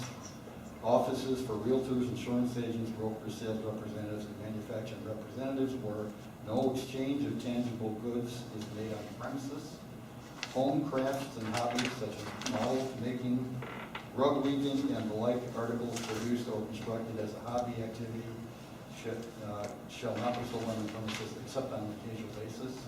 Tailoring, alterations and seamstresses, beauty shops, medical offices such as physicians, dentists, chiropractors' offices, repair of items such as small appliances, and they also have a list of things that are prohibited. So I think that would alleviate a lot of concerns if we got into some detail about what kind of businesses you can have and what kind you can't. I agree with him totally, you have to do That that. makes sense. Yeah, you have to do that. And then if we also look at, And again, this is home occupation. well, I mean, that would apply to either one. Okay. Either home occupation or residential enterprise. Home occupation, I would say the less intense, the better. Residential enterprise might be a little bit more intense, maybe allow customers to do that kind of thing. And we can make the distinction on that basis. I think the amount of square footage in the home can be used, the uses permitted or not permitted, whether or not you can have customers, and if so, how many, and the size of the building, if it's a residential enterprise, and then the traffic. Look, you know, what you just read to me is, let's just convert every residential property out here into a strip mall. No, that's not. That's exactly what you were reading. No. Now, you know, here's the thing, the sense I had at the meeting the other night was, Rangel brought up that his research came up with this home occupation. And we got away from residential enterprise. Residential enterprise is dangerous. Let's just recommend we get rid of it. Let's tear it up. Let's take it out of the code. Let's not even address it. And let's focus on home office or home occupation. But the list that you were reading there to me was virtually saying, hey, you know, you got these little strip malls out here where you have a little real estate office, you have a little accountant's office, you Yeah, have. this says no retail sales, which totally means. Well, but you said something about if they make some rugs, then they can maybe have a little sale every once in a while. Yeah, that's Yeah. right. And it goes back to it, we are a government light, ag residential area. Why do we need to, I'm agreeing completely with John, is why are we gonna go into something that says, well, you can have it, but now all of a sudden we have to have like 10 code enforcement agents to make sure that everything is done just right all the Why time. did the issue come up? Because you have one gentleman who wants to. Over one person. I How many- understand, how what did I many- say? how big is our Develop a policy population? over one person. How many people live in Loxahatchee Groves? Well, wait, do we I have, agree with a regulation for the piano teacher on C Road? you. No, but that issue's probably never gonna come up. Unfortunately, I hate to steer away from actual laws, but the fact of the matter is, that issue will never come up. That is life. I mean, that is really truthfully life, and I'm being filmed and all that, and that's wonderful, but that is I mean, even life. as a residential, let's discuss it. Even as a residential enterprise, if you want to build a building for your residential enterprise, it's not going to have any foot traffic at all, okay? You go to the town, you say, I'm going to build this warehouse building. What? Then store my stuff, right? Right. And then you can keep whatever you want to keep in there as long as people don't come and buy it. Okay? I don't need permission to have an office in my house. You have an office in your house for your nursery business. You don't need permission for that. Okay? Nobody's ever going to question it. So maybe we're better off just not even touching it. But then again, you keep the foot traffic thing to No foot traffic. no foot traffic. Therefore, if somebody misuses something, then you gotta go after them. I thought there was something called a business tax receipt, but I'm not gonna Yeah, get I it. was just gonna ask that. Yeah, but again, the I'm not gonna piano get into teacher, these people that were. the piano teacher's gonna say $20, and they're gonna give her a $20 bill, and it's done. Right, but if. That's really not the issue. That's what comes up, and you're like, okay, well, I don't want to hurt Mrs. Smith over here because she's teaching Tommy how to play the piano. But I just don't see that coming up. Okay. I was just gonna bring up the tax receipt, that if we're gonna require code enforcement and we're gonna cause all these problems, you're gonna have to require, you know, the top level on your sliding level, they're gonna have to get tax receipts Oh, to be able to absolutely. cover that. So perhaps, let's wrap this up, because we've spent 10 minutes on this topic, and we have some, I appreciate it. I would say that we stick with what we voted on last. On the residential enterprise, we stick with that. On the home occupation, it's basically, the status quo is acceptable, is that what we're saying? Would you say that, John? You know, Leave it alone. as long as we get rid of residential enterprise, you know, home Or leaving it in occupation. with no foot traffic. I mean, I'd take it out. I think it's dangerous. I think it's encouraging a separate business operation. Well, let's just, for now, let's just keep moving on, but we're not, the town council, because again, it's also item 8, and it is in our agenda back there. So, we are advising, When is our next town council meeting that they want to do something from? I'll be appointed in November. So we can address this again. Well, you could address it on the 17th, but Home occupation, is that where we're on right now? Yeah. yeah, Mark, tell us what you're thinking. We need some he did advice tell us, from you. sliding scale. is what he well, said. yeah, and Jim, what Jim is indicating to you. But you came up with negatives on your sliding scale too. Yeah. It's not government light anymore. No, from the enforcement standpoint. It's Yes. not. The reason why I suggested, number one, if you're inclined to go with the more intensive uses, the doctors and attorneys and stuff like that, where you're gonna have a few employees allowed at the house, and you're going to allow the traffic out, then you definitely need to do it as a special exception, so you can identify the conditions, and council can approve it, you have a record, and everybody knows what's going on. You're right, the gentleman doing an internet business in his house, where he's got an office, Nobody's who cares? keeping it up. Yeah, he's on the computer, I mean, they're never gonna be a problem. The in-between one is the one we have to tweak a little bit, that's the music teacher, or the other uses, like a tailor. Would you allow a tailor? I mean, you buy a suit, you want the tailor to come in and tailor. You go to his heat fit, you bring your suit, he measures you leave, he's working On the on. line item. Again, it goes back to the music teacher. Who didn't even know that they're even there? Exactly, and that's why it wouldn't be a special exception. But you do need to Have identify. you seen the way I dress? I'm here to be a mom. As Jim Jim indicated, you has do need something to to identify who and what you're going to Jim? allow. Okay, I just want to make one more point. I'm not in favor of entirely getting rid of the residential enterprise. And I think that maybe another control that we can put in there to help alleviate some concerns. It's a conditional use now, and we can put a condition in there as to where these can be located. And the reason that I'm pushing to keep it in there is because when we've had these workshops with the Okeechobee Boulevard residents, most of the owners of property on Okeechobee Boulevard that have homes have been saying, we can't sell our homes, we can't do anything else, what can we do? And I think residential enterprises along Okeechobee is a good win-win for everyone. It gives property owners along Okeechobee an opportunity to do something besides either a nursery or a home. And if we limit them to certain locations, I think that would help deal with a lot of If issues. they can't have customers, it doesn't. But if we say that they're limited to Okeechobee, then they can have customers. Well, then they're commercial. Yeah. Yeah. Because then it could be, well, what about Virginia on North Road? I mean, it's a kind of a major access. She wants to That's sell right, cookies. you know I'm going there. And then flowers, I'm sorry, she wants flowers. It's an accessory use to a single-family home. It But is isn't- that going to really increase it the isn't- value of a real estate if they get an accessory use to a single family home that they can sell flowers? It gives them another opportunity besides only being able to build a home or put in a nursery. They can have a home plus a business on their property.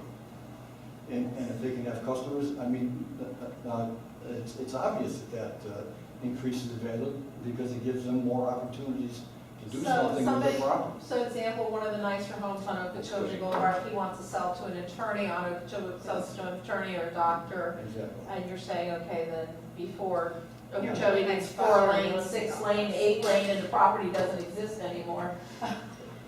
Yeah. Put it in a That's pushing specific commercial. area. That's pushing commercial. And the people that actually have jumped through the commercial hoops, and I'm not going to name anybody specific. But let's use the medical offices right here. Yeah. They're going, well, wait a second. We jumped through all these hoops to put our medical offices. How come Dr. Smith over here can have his office They're going to on? have to jump. I mean, it's a conditional use. Okay. They're going to have to get a permit to do it. I'm against it. I'm Let's, completely against it. okay, we're gonna have That's to just move my on, opinion. but we're gonna have to move on, and I think what we're sensing here is that we're gonna Well, stay Madam- with what we voted with on hold on. residential. Madam Chair, my suggestion might be maybe take two, why don't you address them independently? Address residential enterprise and address home occupation, home office. Right, that's what I was about Okay, to. okay. That we're keeping our stance on residential enterprise is what I'm getting. I mean, I'm not making a motion, I'm just talking about with the sense I'm Yeah, getting. we already from your voted, we just Right, stay with what we voted on. discussion. On residential enterprise, there's Oh. no change from what we previously said, Well, right? what- We said go back to the original no foot traffic. So keep it the way, in other words, keep residential estate the way it is with the 10 conditions that are currently in the You know, code. it's gotta be homesteaded, you know, you can have an accessory building, but there can't be Okay. any foot traffic. And then the other side of that, you were asking about home occupation. Just to clear it up, what was the other one? Yeah. Residential enterprise. Residential and home enterprise and home Occupation. occupation, is the council jihawing them together, or do they have them separate? They were taking occupation in lieu of residential I enterprise. think they think home occupation might be the answer to somebody like Mr. Klein's predicament. But though we have that as a residential Which enterprise. Howard mentioned by appointment only. Howard, when we were talking home occupation, Howard brought up the fact of home appointment only, right, Howard? Yeah. But I'm learning off of Virginia. I want to identify what we're talking, because you beat these ones. I think so. They're basically two things. They're looking for you to give input, and they're looking for staff to look into. Well, which one are we looking Residential, at? no. Is residential enterprise and home, They're two separate, and home occupation the same thing? No. And then we have a home office. No. Did the council compare them as the same? They looked at home occupation as an easier solution. Because they say you couldn't. Because that's what I mean, was you're asking me researched five in different, St. I mean, Lucie. I don't know what they all think. I mean, I don't And think they did. here's where the confusion comes in, Mark, and I can sense it, because when you look at residential enterprise, it reads, a low-impact home-based business on property that has a homestead exemption. When you look at home occupation, what is the definition of home occupation? Because you're well, we can slightly give you different. one to pull home Home office. We don't have home occupation right now, it's home office. It's Oh, gotta that's be- what- Very it's home gotta be occupation. Which Howard takes It's gotta be in exception your house. to. But home office, I don't think we have issues with. It's See, gotta but be in your house. what you're saying, so you just answered that slightly. We don't have a definition for home occupation, is what you're saying, in our current No, the ULDC. home office currently serves as the home occupation, but it's a very minor form of home. But Ron Gerald brought up Port St. Lucie or somebody that defined home occupation. Yeah, and they're expanding it. I mean, if you start talking about. But so then we could argue that home occupation would be the same as residential enterprise. No. And that home office is home office. Residential enterprise has an accessory structure. Traditionally and customarily, a home occupation has always been conducted within the principal residence. Okay, we have definitions of all three of those in the code. Okay, good. Home occupation, conduct of a business in a home office. Home office is an office designed for and operated as a business, blah, blah, blah, within a dwelling. Right. Okay. And then residential enterprise, Which is, I have that, a low-impact home-based business on property that has a homestead exemption. It Where doesn't does it say nothing necessarily about have foot to be residential, That's one of the there is no conditions. foot That's one of traffic. the conditions. Residential enterprise does not have to take place, as you said, in the home, it can be in an accessory building. That is the Yes. difference between the residential enterprise. They can have their accessory building, whatever, out to the side. So the home office / home occupation is taking place in the home, that's a different spec. And we're sticking with residential, and you're just asking for people who are doing business in their home, like the piano teacher, to be left okay. Basically, thank you. Beck is saying, why bother? Why leave them alone? Well, is it Nobody's legal gonna right now? bother That's the them. So we question. need to, and Mr. Beck can go find Mr. Klein can go find a storefront. Well, I would say the same thing with Dr. whatever or Attorney Jones. They do now. And I agree with John. If not, then all of a sudden we're gonna have, it's not like we don't have enough of them downtown, attorneys and doctors, but I mean, you're gonna have them all over Loxahatchee Groves. And the fact of the matter is that, hell, you can buy a property in Loxahatchee Groves for cheaper than what it's gonna be to pay rent in the Darth Vader building downtown. And quite honestly, if someone chooses to work out of their home, they can do so without creating a scene on their own. That's their business. You know, it's not, for if they choose to and there's 50 trucks outside, yeah, that's when we say, hey, what's going on here? But it's not something we really, an architect wants to work out of their home and draw. That's their business. That's their home office. They can have somebody come over, they don't tell anybody. It's not for us to have to get into that. But if Well, they're- the problem is there's not a level licensing, playing field. Certain occupations can get away with that, and you wouldn't know, and certain can't, because they're gonna need to have, especially if they need the customer to come to the residence. So we're just, let's just settle this right now, because we've gone too long on this. The home office, the interim home office and home occupation seem to me to be, a way to address what we're talking about, what the town council was talking about. So we include appointment only participation. Yeah, I think that's a good idea. How many people a day? Yeah, I mean, let's I do the same make thing. it clear that it's, What is illegal right now? That is up for the By town council, let's let the town council Yeah. decide that, so let's make a motion. But hold on, what is illegal right now? Home offices are, and residential enterprises are permitted accessory uses, conditional accessory uses. Home office now does not address the issue of visitors. Or home occupation. Well, we define home occupation, but if you notice, it's not listed as only the home office. And now, is it legal to have somebody come to your home office? There's no restriction, Doesn't say it isn't, so. So town wants us to address home office.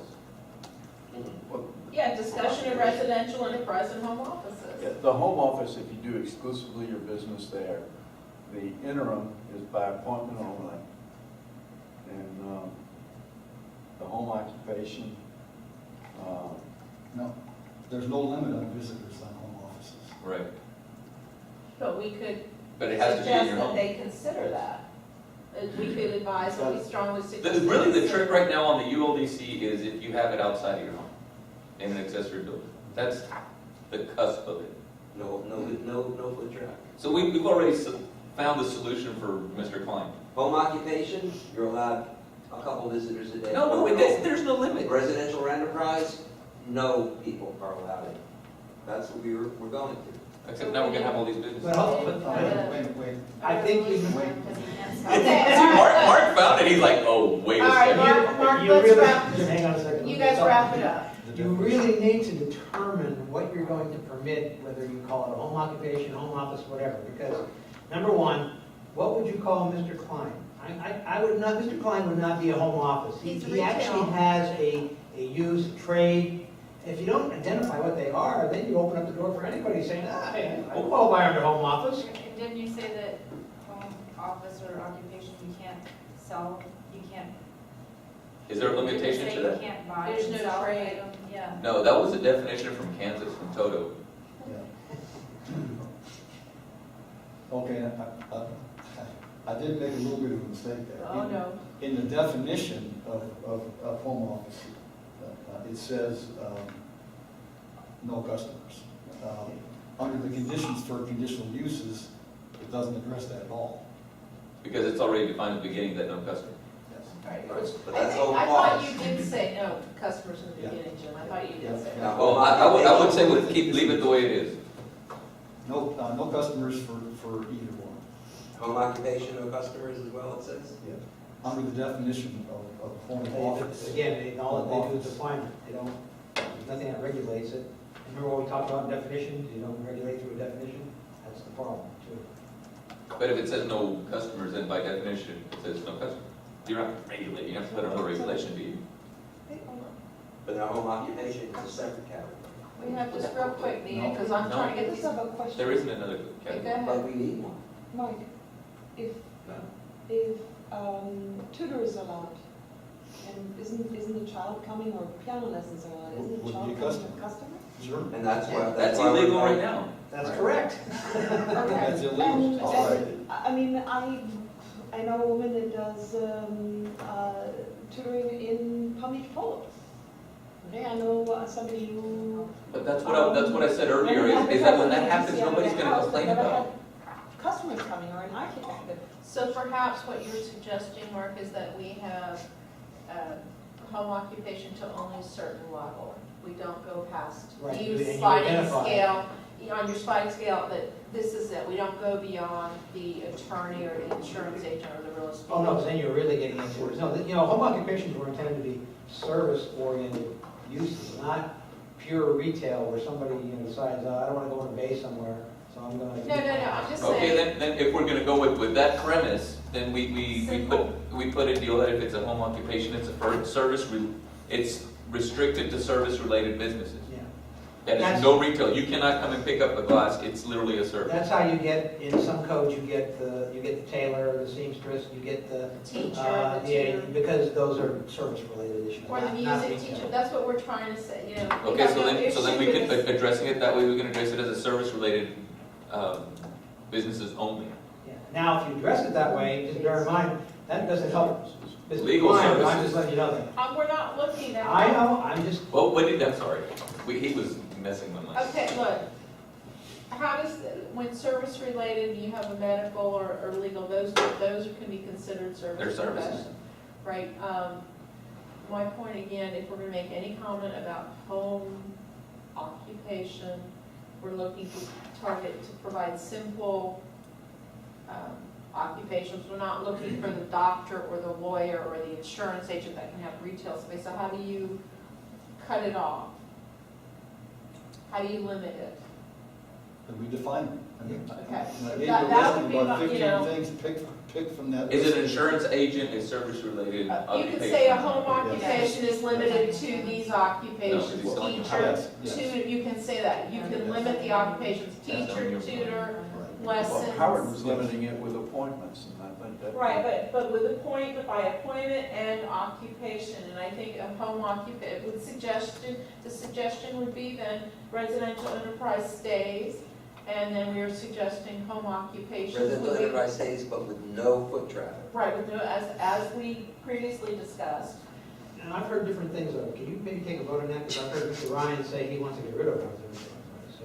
Well, To me, you know. Okay, we don't have an hour here, I know it, John. I know, but I mean, I wanna get- No, what- We got other what- topics. John was okay saying if we left, was it residential enterprise the way it is right now? Yeah, Okay, okay, and then fine. continue the other Okay, side. with home occupation, if it was a Let's service-oriented make a only motion business, and then move yes, on. By appointment. by appointment. I think by appointment makes it cumbersome to have. But no sales of anything. Sales, if it's services rendered. Like we were just talking about, if it was insurance, they're actually selling you something. Well, how about a travel agent? Like, they're selling you something. Oh, boy, that's really, now you're really. Oh, come on, but now travel agents don't even exist anymore. That- They don't exist anymore. What's, John, you want to make a motion, just to simplify it, and we'll move on? Let's make a motion for the town, we can advise the town council, let's make a motion and move on. I'll make a motion that we reaffirm the position we took at the previous meeting, that if we're retaining residential enterprise, it'd be with the original condition H, no foot traffic. I second the motion. All those in favor? Aye. Aye. 5-0, motion passes. And then we need to make a motion on the home occupation Yeah, we issue. would like some direction. We didn't have a second on that motion. Yes, Yes, I we did. Oh, I'm sorry. Howard Boren did. So excited. Okay, would someone like to make a motion on the home occupation? I make a motion that we approve home occupation, appointment only, For service business. for service-related businesses. That can be, Legal service related.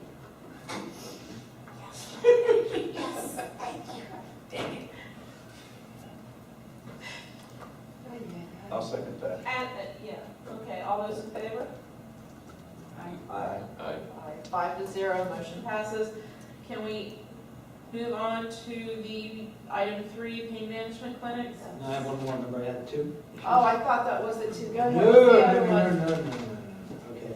We had an issue also relative to foreclosures. Oh, yes. Let's make And this it led quick. into a bunch of other issues, code enforcement related, et cetera. The one thing that I advise council, however, is we kind of have a little bit of a situation I've been dealing with the town attorney on, and trying to get some input from him. We currently have an interlocal agreement with Palm Beach County, and it's basically for in-progress inspections. So what happens is we review, when somebody comes in and they want to do some kind of improvement to their property or whatever, we review it for planning and zoning. And then we stamp it and we send it on to Palm Beach County, and they review, they do all the building permit review, they keep all the fees, et cetera, et cetera. And they do all the inspections, and we never see it again until it's done the finished product. However, that interlocal agreement seems to state that that's all Palm Beach County is going to do for us. And that is problematic because in the conduct of the building and building official duties, when you get into enforcement issues related to code enforcement and things like this, the building official in Florida and in most other states is the only individual who can declare a structure unsafe. That's a very huge power invested in one individual. And the way most entities deal with it is they also create an unsafe structures board, or some kind of board that has builders and folks in that trade to oversee the decision of the building official. The building official can declare a structure unsafe, he or she can have it boarded up, et cetera, et cetera. The issue has come up in that our code enforcement vendor, Two and Taylor, I know Taylor, part of Two and Taylor, Doug Taylor, is actually a building official and has the ability to give us that service if we need it. The concern is because Palm Beach County is serving as our building official for in-progress inspections, Ms. Two received an opinion, she thinks that they were saying, well, you can't, we're your building official, and therefore you can't utilize anybody else. And that struck me kind of funny, is how can we have an interlocal agreement, and the interlocal agreement is going to say that they're not going to do this, but they're going to tell us that we can't contract with anybody else, unless they're trying to maintain that responsibility for themselves and they want to amend the interlocal agreement. I'm not really sure where she's going with that. In the past, in my past professional life, I've had departments where I had 6 or 7 people that were certified to be building officials. And the issue is, only one of them can actually be the building official. And that's where I think Palm Beach County is going. But I don't think that precludes me, as a town, to getting into a contract with somebody else to do the code enforcement related issues. So I've asked the town attorney to look at the interlocal agreement and to get back to me and give me advice and opine, what is the town's position, where can we go? The problem is, Tuesday night, the issue came up with the property on Sea Road. It was related to foreclosures, but it's really getting into code enforcement and unsafe structures and things like that. And so council said, ooh, let the ULDC look at that and give us some input. So I've tried to give you enough background and I'm not sure what you're supposed to tell me on this, but... What's the question? I mean, really, what's the question? Well, I guess the question is, they'd like your input on the issue of unsafe structures and maybe how the town operates in the future. I mean, do I go... Get rid of Palm Beach County? Yeah, do I go back and say to Palm Beach County, look, let's change the interlocal agreement. You got to be our building official for everything or not. I know towns that use Two and Taylor as their building official and have nothing to do with Palm Beach County. That's true. We also have, and maybe this is the input, at one point in time, I did go to the council and I asked them, I said, I'd like to enter into an agreement with an entity to be our building official. And I was thinking maybe for all aspects, but I was kind of leaving it toward the code enforcement because that's what we needed to, that was a service we needed to have. And at that time, the town council didn't seem like they were really all that interested in going there, so I backed it off because there wasn't an immediate crisis. In other words, they don't want to divorce the county on that issue. Well, no, they didn't have experience or knowledge in what they were talking about, quite honestly, because what they and I'll speak to this, what they need to do Tell us the truth. is call other towns that use Two and Taylor and get feedback from those town officials on what really happens. I really think it's a lack of knowledge and experience on the part of the town council as far as construction. In the last eight years, there have been a number of entities, private business entities that have formed it. It's a lot of them former inspectors who work for government, whatever, and they saw an opportunity, especially right before 2008 when we had the financial crisis. Before that, the building boom was strong, there was a lot of activity, and there were a number of private enterprises that were created as inspection firms.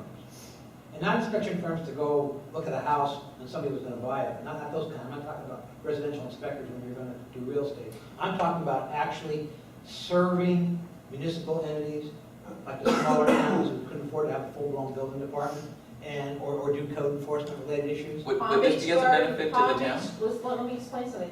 Palm Beach Gardens and the town of Palm Beach currently employ inspectors from these same type of companies. Yes. They are now hiring these guys in Wellington addition. does it, Right. even though they have their own building It goes department. back to my question, is it to the benefit of the residents or future residents of Loxahatchee Groves to have the town have its own deal and not have to deal with the county? And Mark can best speak to that. You say this is an issue, you're having an issue. Is it to the benefit of the residents and or future Could be, residents of there's a what? possibility you could get a vendor, and you can do the contract, and what that would do is that would allow the town to keep the building permit record. Because money goes to Palm Beach County, the town keeps none of the revenue. All we keep is our zoning review, which is Would- basically $60. But they- Would there be more regulations or less regulations, or regulations that are more understandable within this The building community rather code, than the state building code is the state building code. The only additional regulations would be if we did have our own vendor, we would probably have to adopt our own scheduled building fees. I guess we could probably use the county, but There's that's getting into- standard set I think that's getting into legal questions. Could you make it even cheaper? 3% of everything, plus the state's You cut. probably could. You gotta cover the services. I understand, but as long as the services are covered and not some exorbitant amount, I mean, it would be to the benefit of the One thing community. to remember, just as a general note, when the town incorporated, it basically adopted all of Palm Beach County's codes and regulations, with the exception of anything else we adopted that either superseded or gave us our own set of regulations, like the ULDC. So that's what we talk about, like with the floodplain. In the absence, one option is to always go back and utilize the county. I'm not saying that's the best way to go. I need to look at that, but that's just an option that's out there. I think it's to the benefit of the town to get out of it, start weaning itself off the county. Yeah, the situation that the council was trying to focus on, and I had an opportunity to get a little bit more into it than a lot of people.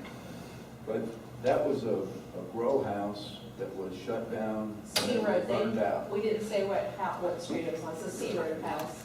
And a lot of the residents have just seen this thing languish as an abandoned derelict property since 2008. Right. And they're starting to crawl all over Hazard. the town council people, can't you do something? Well, like other communities, there was an effort to try and take code violations that had been reduced to fines and recorded fines and put them on a par with property taxes so that you had some leverage over mortgagees who were just sitting there because they didn't know what to do with the property and the owner had abandoned it. So the point that I made to the council was that, you know, this is an inherently unsafe, attractive nuisance structure. It's not well boarded up and secured. About the only threat you've got to a mortgagee who's sitting on this waiting for somebody to come up and offer him some money is to say, hey, this is a public safety issue, we're going to demolish the building. And you've got 30 days to tell us what you want to do. You either get this thing secured, start maintaining it, or, you know, it's going the way of the bulldozer.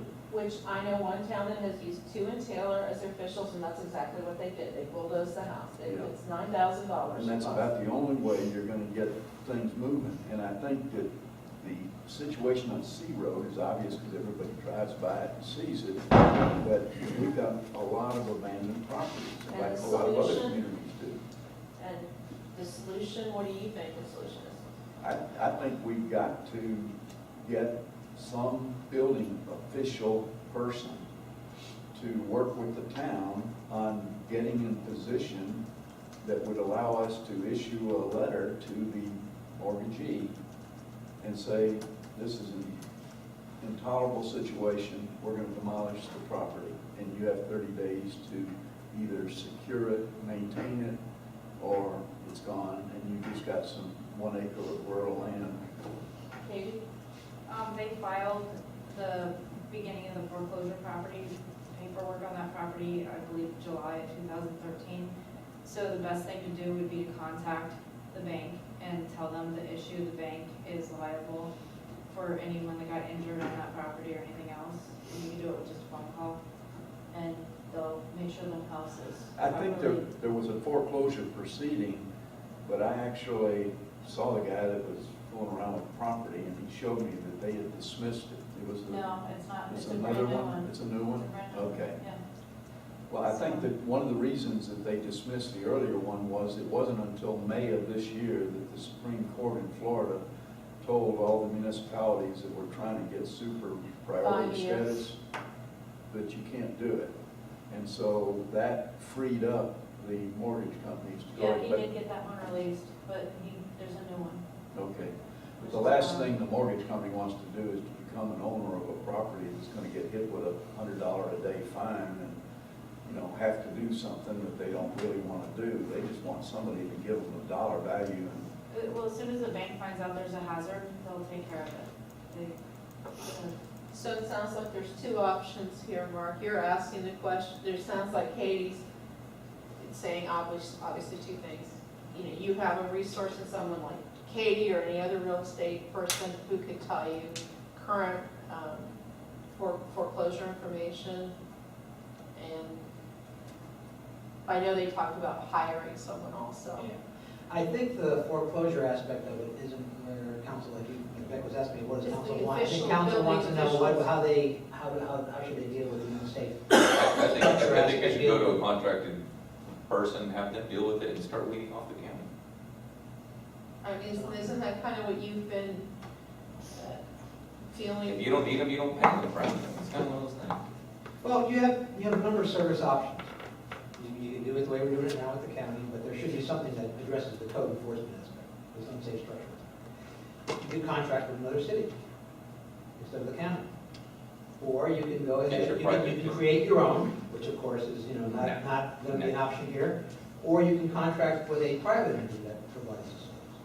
I think you But need to. whatever option you do, you have to still follow all the same rules and requirements as anybody would. It's just, when you have a little more regulating control building of it, activity. one of it, you got more control because you're contracting directly with somebody, and you tell them, hey, I paid you this much, do your job, or need it, we'll find somebody else. So what is wrong with, can we not simply advise the council to seek out their options on this? Like you just presented several options that can be followed, so can we not advise the town council, hey, let's look at all the options and make a new choice? I suppose you could make a motion to what I just did, basically. Right. Say, yeah, there's several alternatives and you need to consider which one you want to do. Let's look at this fresh. I Yeah, would make a motion to suggest that they should make the option that we think is the best option of these five. Yeah, I think they should hire a company. I think they should hire an individual private person to do it. Well, that's for them Yeah, to decide that. They have to decide that, but we. Yeah, but that could be our. So Beck, what's your make a motion, Beck? Let's move on, make a motion. Do I have to make a motion? Yes, you can help. let me just say one other thing. It's very important because if we ever get hurricane, what they like to say, call Hurricane Ono, where it really comes and whacks the heck out of us, you need to have somebody who can declare structures unsafe if you start to have a lot of damage. Quickly. And right now, we're like, let's pray we never have that situation we have to worry about, because we're woefully not prepared to handle it. Do you have a problem if I make the motion that, I can't make a motion. I'm asking you a question. Do you have a problem, or does anybody have a problem that if I make the motion that they look at these five options that Mark gave us, but we suggest that they go with option number 5, which is to, is that two motions? That's a perfect kind of motion, yeah. That would work. Then I make a motion that the town council look at the 5 options that Mark gave us, and Mark would have to identify them. And we suggest that they go with the option of a private entity to be the Full service provider. full service provider. Building development. Is there a second? I second. All those in favor? Aye. 5-0, motion passes. Now, Mark, can we move Cool. on to paid clinics? Thank you, Beth. Yes, we can. And let's go. Okay, we can probably wrap this up. Yes, paid clinics. Okay, just real quick, Quick summary. 30 seconds, summary. As you know, we talked about the fact that town council had adopted a moratorium, but never acted on the regulations as a result of the moratorium being enacted, and actually never really took the moratorium into the moratorium. I believe, and it's in here, Committee Member Warren made a recommendation that to only allow the pain management clinics as an accessory use to a full-service medical facility, provided that it was legal to do that. And the motion was seconded by Vice Chair Davis. That passed 5-0. I guess that's, if you all want to stand by that motion, that's the advice we give town council. And but I think we might need a little more than that, only because, I know there was some talk about us doing further research, and Right, you we were started to looking do at some other of that, towns. getting other cities. I think the bottom line is we have to do something with the moratorium. We have to get it out of the way. You just can't have a moratorium out as an item. You got, there's usually time frames. The only reason why the town didn't incur any issue with this is because pain management clinics are not popular. I'm sure you're going to get sued by somebody wanting to put a pain management clinic in the town, So can we just take that original thought that Howard and we all agreed to and elaborate, is it possible to elaborate that town management will provide input from, I thought we had provided that motion, and that town manager would provide additional input on what was going on in other municipalities. I think that will be workable. I think we can end the issue that way. John, you want to make a motion on Katie's? Okay, all right. Anybody want to ask any questions? Yeah, I saw something, some verbiage in here about the amount of drugs being given. Where did I see it? Do you have any recollection of that? Mark? I think we provided, didn't we provide a roll call? We provided a couple of ordinances for you to look at. That's maybe, yeah, roll call, I think we need. Here, like page 3, is this on page 27? Yeah. Is this what you're looking at? What, 72-hour emergency supply of controlled substance to patient? what is that all about? Is that being suggested that we add that, or that's just giving us Yeah, examples? some people have IVs and stuff where they have to go every so many hours, I think what that's addressing. Some people that truly have pain issues are on IVs, and with their insurance policies, they can only get so much medication at a time. Some are limited to 24 hours. But is it being suggested we add this? Is that what that's what my question is? We're not making any suggestion of this. I mean, we haven't looked at it to that extent to really say what we would do. Obviously, if, you know, if that's your information, the council likes it, we'll study them and see what's the best one. We're just strongly advising to stick with what was originally suggested, plus to continue looking at what's working for other. Do these kind of facilities, I know they'd have to have a doctor supervising them in some way, shape, or form, but that was how they got around it in the past. They just kind of had a token doctor supervision. I mean, is there any way to, you know, maybe add to what Howard's motion was and say that, you know, that it was regular management supervisory activities of a licensed doctor? I mean, you could. PBS, hasn't PBSO in the county come up with a good policy on this?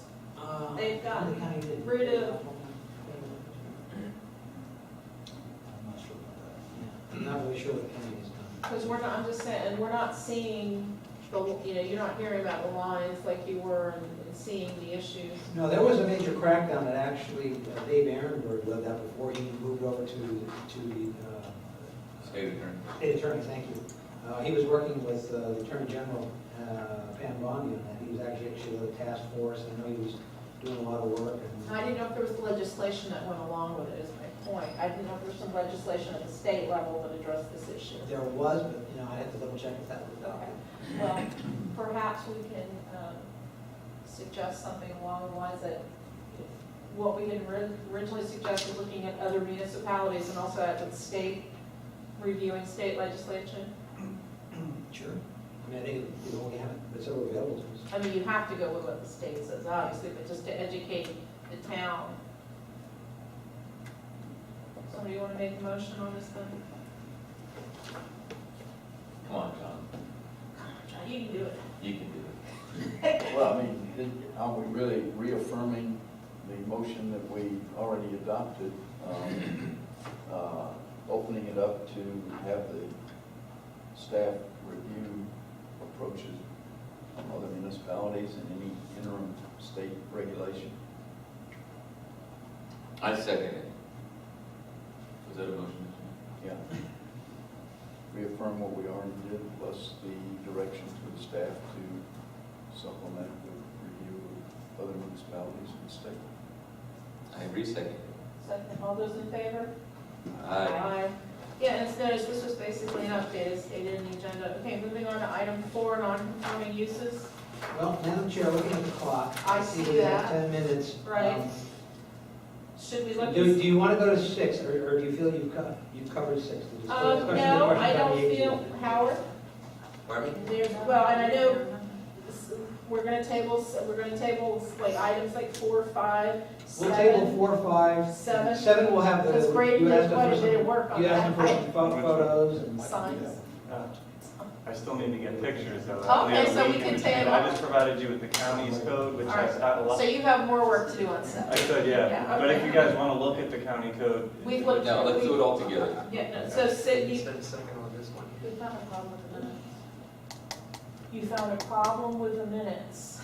Well, maybe it's not a problem with the minutes, maybe it's a recollection Carla, issue. Yeah. how do we do, if we've already approved the minutes and now we found a problem with the minutes? Well, Well, no, you we have might to- not remember correctly, so. Right, so we want to know that, And you could, I think you voted 5-0 in the minutes, one of the, so obviously any of you can bring it back, right? Bring it Would back. you like to bring this yes, back? I'd like to bring this back and clarify. But you have to vote on it, you have to, first you have to all agree to bring it back. Somebody could make the motion to bring it back, and the second to bring it back. In fact, you have to do, Pearl, isn't that the motion and the seconder? Howard, that's what you need to do, is make a motion to bring this back. Stephen made a motion. I want to make a motion to bring back discussion of the minutes of the previous meeting. Which page? So we are wrapping this up at 8 o'clock, folks. I'm sorry, what? 17 and 133. The motion was made by Davis, seconded by Warren, so, when we approved them, so. Who wants to make, can he make a motion at this time to open it back up very quickly? How does that work? I Yes? think you can make a motion. Howard, make the motion. Who I make the second motion. it? All those in favor? Aye, 5-0 to review the minutes. What would you like to say? Okay, motion made by Committee Member Warren to remove homestead exemption requirement in order to have home office or home occupation. What The page is motion that? died for lack of a second. I thought we voted that in. I thought we voted it on too. What page is that, Page please? 17 of 133. That's why I recall, I thought we had voted on that. Right, that's. But then again, I think Don had some issues on that too, so maybe. No, I mean, the clerk and I talked about that, and I think it did die for lack of a second, there was no second, that's Yeah. that's what she had as far as record. Okay, so then maybe that's, okay, so you have objection, you question it, but that does not mean at another meeting, we can't bring that topic up Right, you again. could reintroduce the motion. Yeah, Right, well, didn't we spoke tonight as if that was removed. We spoke tonight, we made several references to home occupation, to home office, with the assumption that the requirement to be the homesteader of the property was no longer there. And I know I was under that assumption, Katie was under that assumption. That it hadn't gone to town council yet, but that it was going to. You know, the thing that, you know, I would be a little reserved on is just to throw it wide open. I think it's positive if you have a home office to really be residing there and have a homestead exemption. Now, in the limited number of cases where you may have a lessee who wants to operate a business, I think we ought to be specific about that. But I think a home office ought to be a homestead exemption. I think what happened here is we were talking about a guy living with his sister. Yeah. Right. And we said, well, the sister can be an officer of the corporation, Right. she doesn't, so that's why it got, yes, do you have Bill? notes? I would just suggest, only because I watch your videos sometimes and I'm watching it from tonight, you guys make a motion. You don't make a second, you go into an hour-long discussion and then you forget and nobody ever took a vote. So from now on, I would suggest that the person that makes the motion have the second, then have the discussion about that motion, vote, and go on to the next item. And then this wouldn't happen. I know that we went through this and we looked at the video. The motion was made, there was never a second. You went into a long discussion, an hour-long discussion. There was never a second and there was never a vote. We need to readjust. Well, someone needs to entertain you guys in the office. Well, I think that was the thing we came up with, is that if somebody wants, because if not, people will just rent a house and use it as their office, because it's cheaper to rent a house than it is to rent an right, office. let's- And then it takes okay. it away from the home. So I think you do have to have a homestead, in my opinion, you should have a homestead exemption. First of all, have we resolved the issue of the minutes? Yes. Yes. Yes. So nothing is Perla, needed. no, Perla said she's recording. Perla, has that been resolved? Yes, we are To your not, satisfaction? there's nothing needed on the Okay. minutes. What you can go back is that discussion we had earlier about the homestead exemption. You can include it in your motion. I mean, you discussed it like it was already included, but we can include that as part of the recommendations. That it doesn't have to be homesteaded to have the commercial occupational, home occupation, or the residential enterprise included in your original. Well, and those are two separate issues. Those are two separate, but I think in both of them, it required a homestead exemption. Residential enterprise does require homestead exemption, but we were specifically speaking on that issue. I of home believe office. you should have a homestead exemption. Well, what if you, or just be a resident of there. Your Right, I concern think was you should- somebody renting a Here's- place Well, rather than they renting a Okay, strip. all right, hold on, time, we got seriously, we have 5 minutes left because we are wrapping up at 8 o'clock, so. Well, here's the issue with that. I mean, I think what happens is you are putting the situation, we've had a number of people come in there, and we've had to deny the business tax receipts. Braden has received the brunt of that, and it's why? And it's a very hard question to answer, because what you're doing now is you're putting somebody who leases a property, or rents a property, into a second-tier status, if you will. No, I remember what we ended up with was the driver's license, and that would show the residency of that house. And that's what we had come up with, was that they needed to show a driver's license to show that that was their residence, and that way they could have the home office in their home. Okay, Yep, yep. I remember that. I remember we had talked about that. so then that means you do want to get rid of the. So it wouldn't have to be a homestead exemption, but they do have to be resident of that home. You have to prove residency. Residency of that By home. driver's license. Not an elected. Now give us the negatives on that. I don't know. You You have to think about that. Because that way it doesn't put them as a second-tier citizen. They're still renting a home. They're living at that home, and it's their home office. And this is the way that they prove that they're there. It's not an FPNL deal, because heck, you can have an office and you have it was a driver's license. Yep. Okay, so let me just make sure I understand you. So you're saying, Because they could have another homestead property. John Smith goes ahead and he's leasing the property at 2380 C Road. Mhm. He doesn't have homestead exemption, he's just leasing the property. So that's where You're saying if he shows a driver's license, that would then allow him to. Well, that would prove residency, wouldn't it? Right, but you're saying that would then allow him to go to the BTR. That's a mailing address too. It is pain to get your driver's license changed now. If anybody's gonna go through all that, they You live gotta right. prove birth. You gotta give them your firstborn and I mean, All right. Is it that big a deal? Do we have a lot of people that are leasing property that want to operate? Tell me what you said. I mean, I wouldn't say it's like a weekly occurrence, but yeah, I'd say a half dozen that come in that are, they're a contractor and they want to get their BTR and they just, all they do is field their phone calls there and. I would say they need to That's prove a residency. business. Yeah. That's a That's a business. business. Yeah, I think they would need to prove residency. No, it's an office use. It's a home That's office. fine. They need to prove residency. Prove residency. If it's a home office, home, it's where you live. Okay. Home is where the heart is. So you're saying they don't need a homestead exemption? Correct. Not if they can prove residency, no. No, because you can always have a homestead on second property in that. Well, Okay, I you- mean, if that's And your you're saying direction, no fine. proof of I tell you what, residency is a license. let's with the keep- current I don't know. license. That's the next question for you guys. What is proof of residency? Wait, let's keep the homestead exemption, but allow a condition if they can prove, full-time residency on the property. Well, how about if they had a rental agreement? They show the rental agreement. No. Get a rental You agreement can for an rent, office. yeah, you can get a rental. The housing, you can rent a house here, how much? $1,500, $2,000? That's cheaper than an office. Yeah, I mean, let's not create problems for ourselves. All right, we Driver's got- license, you would have to show residency by driver's license. All right, we got So 2 you- minutes here. I'd like to wrap this up and then go over what we're How about we put this, can you guys please find out how to prove residency? Driver's license and voter Voter registration. registration, Voter registration? voter Oh, registration, that's driver's not- license. You have to have a driver's license with your correct home address. It's required.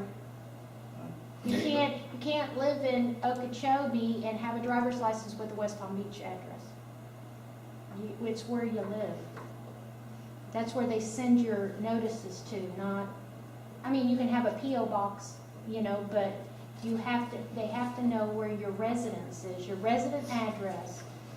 Yeah, but if people move from one location to another. You have to there's change your nothing that driver's says They license. have to change Mhm. it right away. It's against the law not to. Yeah, I know, but they don't do it. But they're 6 supposed to. months. If the police officer stops you, the first thing he asks you, is this your address? And you have to say yes or no. And it's now a third-degree felony to give false and misleading information to an officer. That's a big deal. You have to That's my change your. suggestion. That's it. All right, it's 8 o'clock, it's 1 minute to 8 here. Are we, let's just table this to the next. You can do You've that. made the minute correction. Let's review, No, we haven't made any. We There didn't wasn't have a to correction to Minutes make. were correct. Pardon? The minutes were correct. There was okay, the no. minutes were correct Okay, then. bring it back. Okay. All right, we'll bring So- this one back. we're bringing it back. We did not get to the discussion of the questions for the AGO, which I had hoped we would do tonight. We are pushing on to the next agenda then. Item 4, non-conforming uses. 5, native tree preservation, soil stabilization. Discussion of questions for the AGO, discussion of UDL sign provisions. We have discussed the residential enterprise in home office. We did accomplish that. No, I really think you accomplished a lot. 8B, item 1, we also discussed your unsafe structures. We've given it input to the town council. And it's 8 o'clock. The next meeting's I've tweaked the AGO The question. date of the next For meeting what the original is, handout was, so if you want to. okay, so October 17th. In the meantime, sir, I tweaked. Thank my you for suggestion coming to the circus. AGO. So when we discuss it. Thank you. I want to get out of But this. junior Well, committee, we'll not see. long, I mean- we're wild and It- hectic.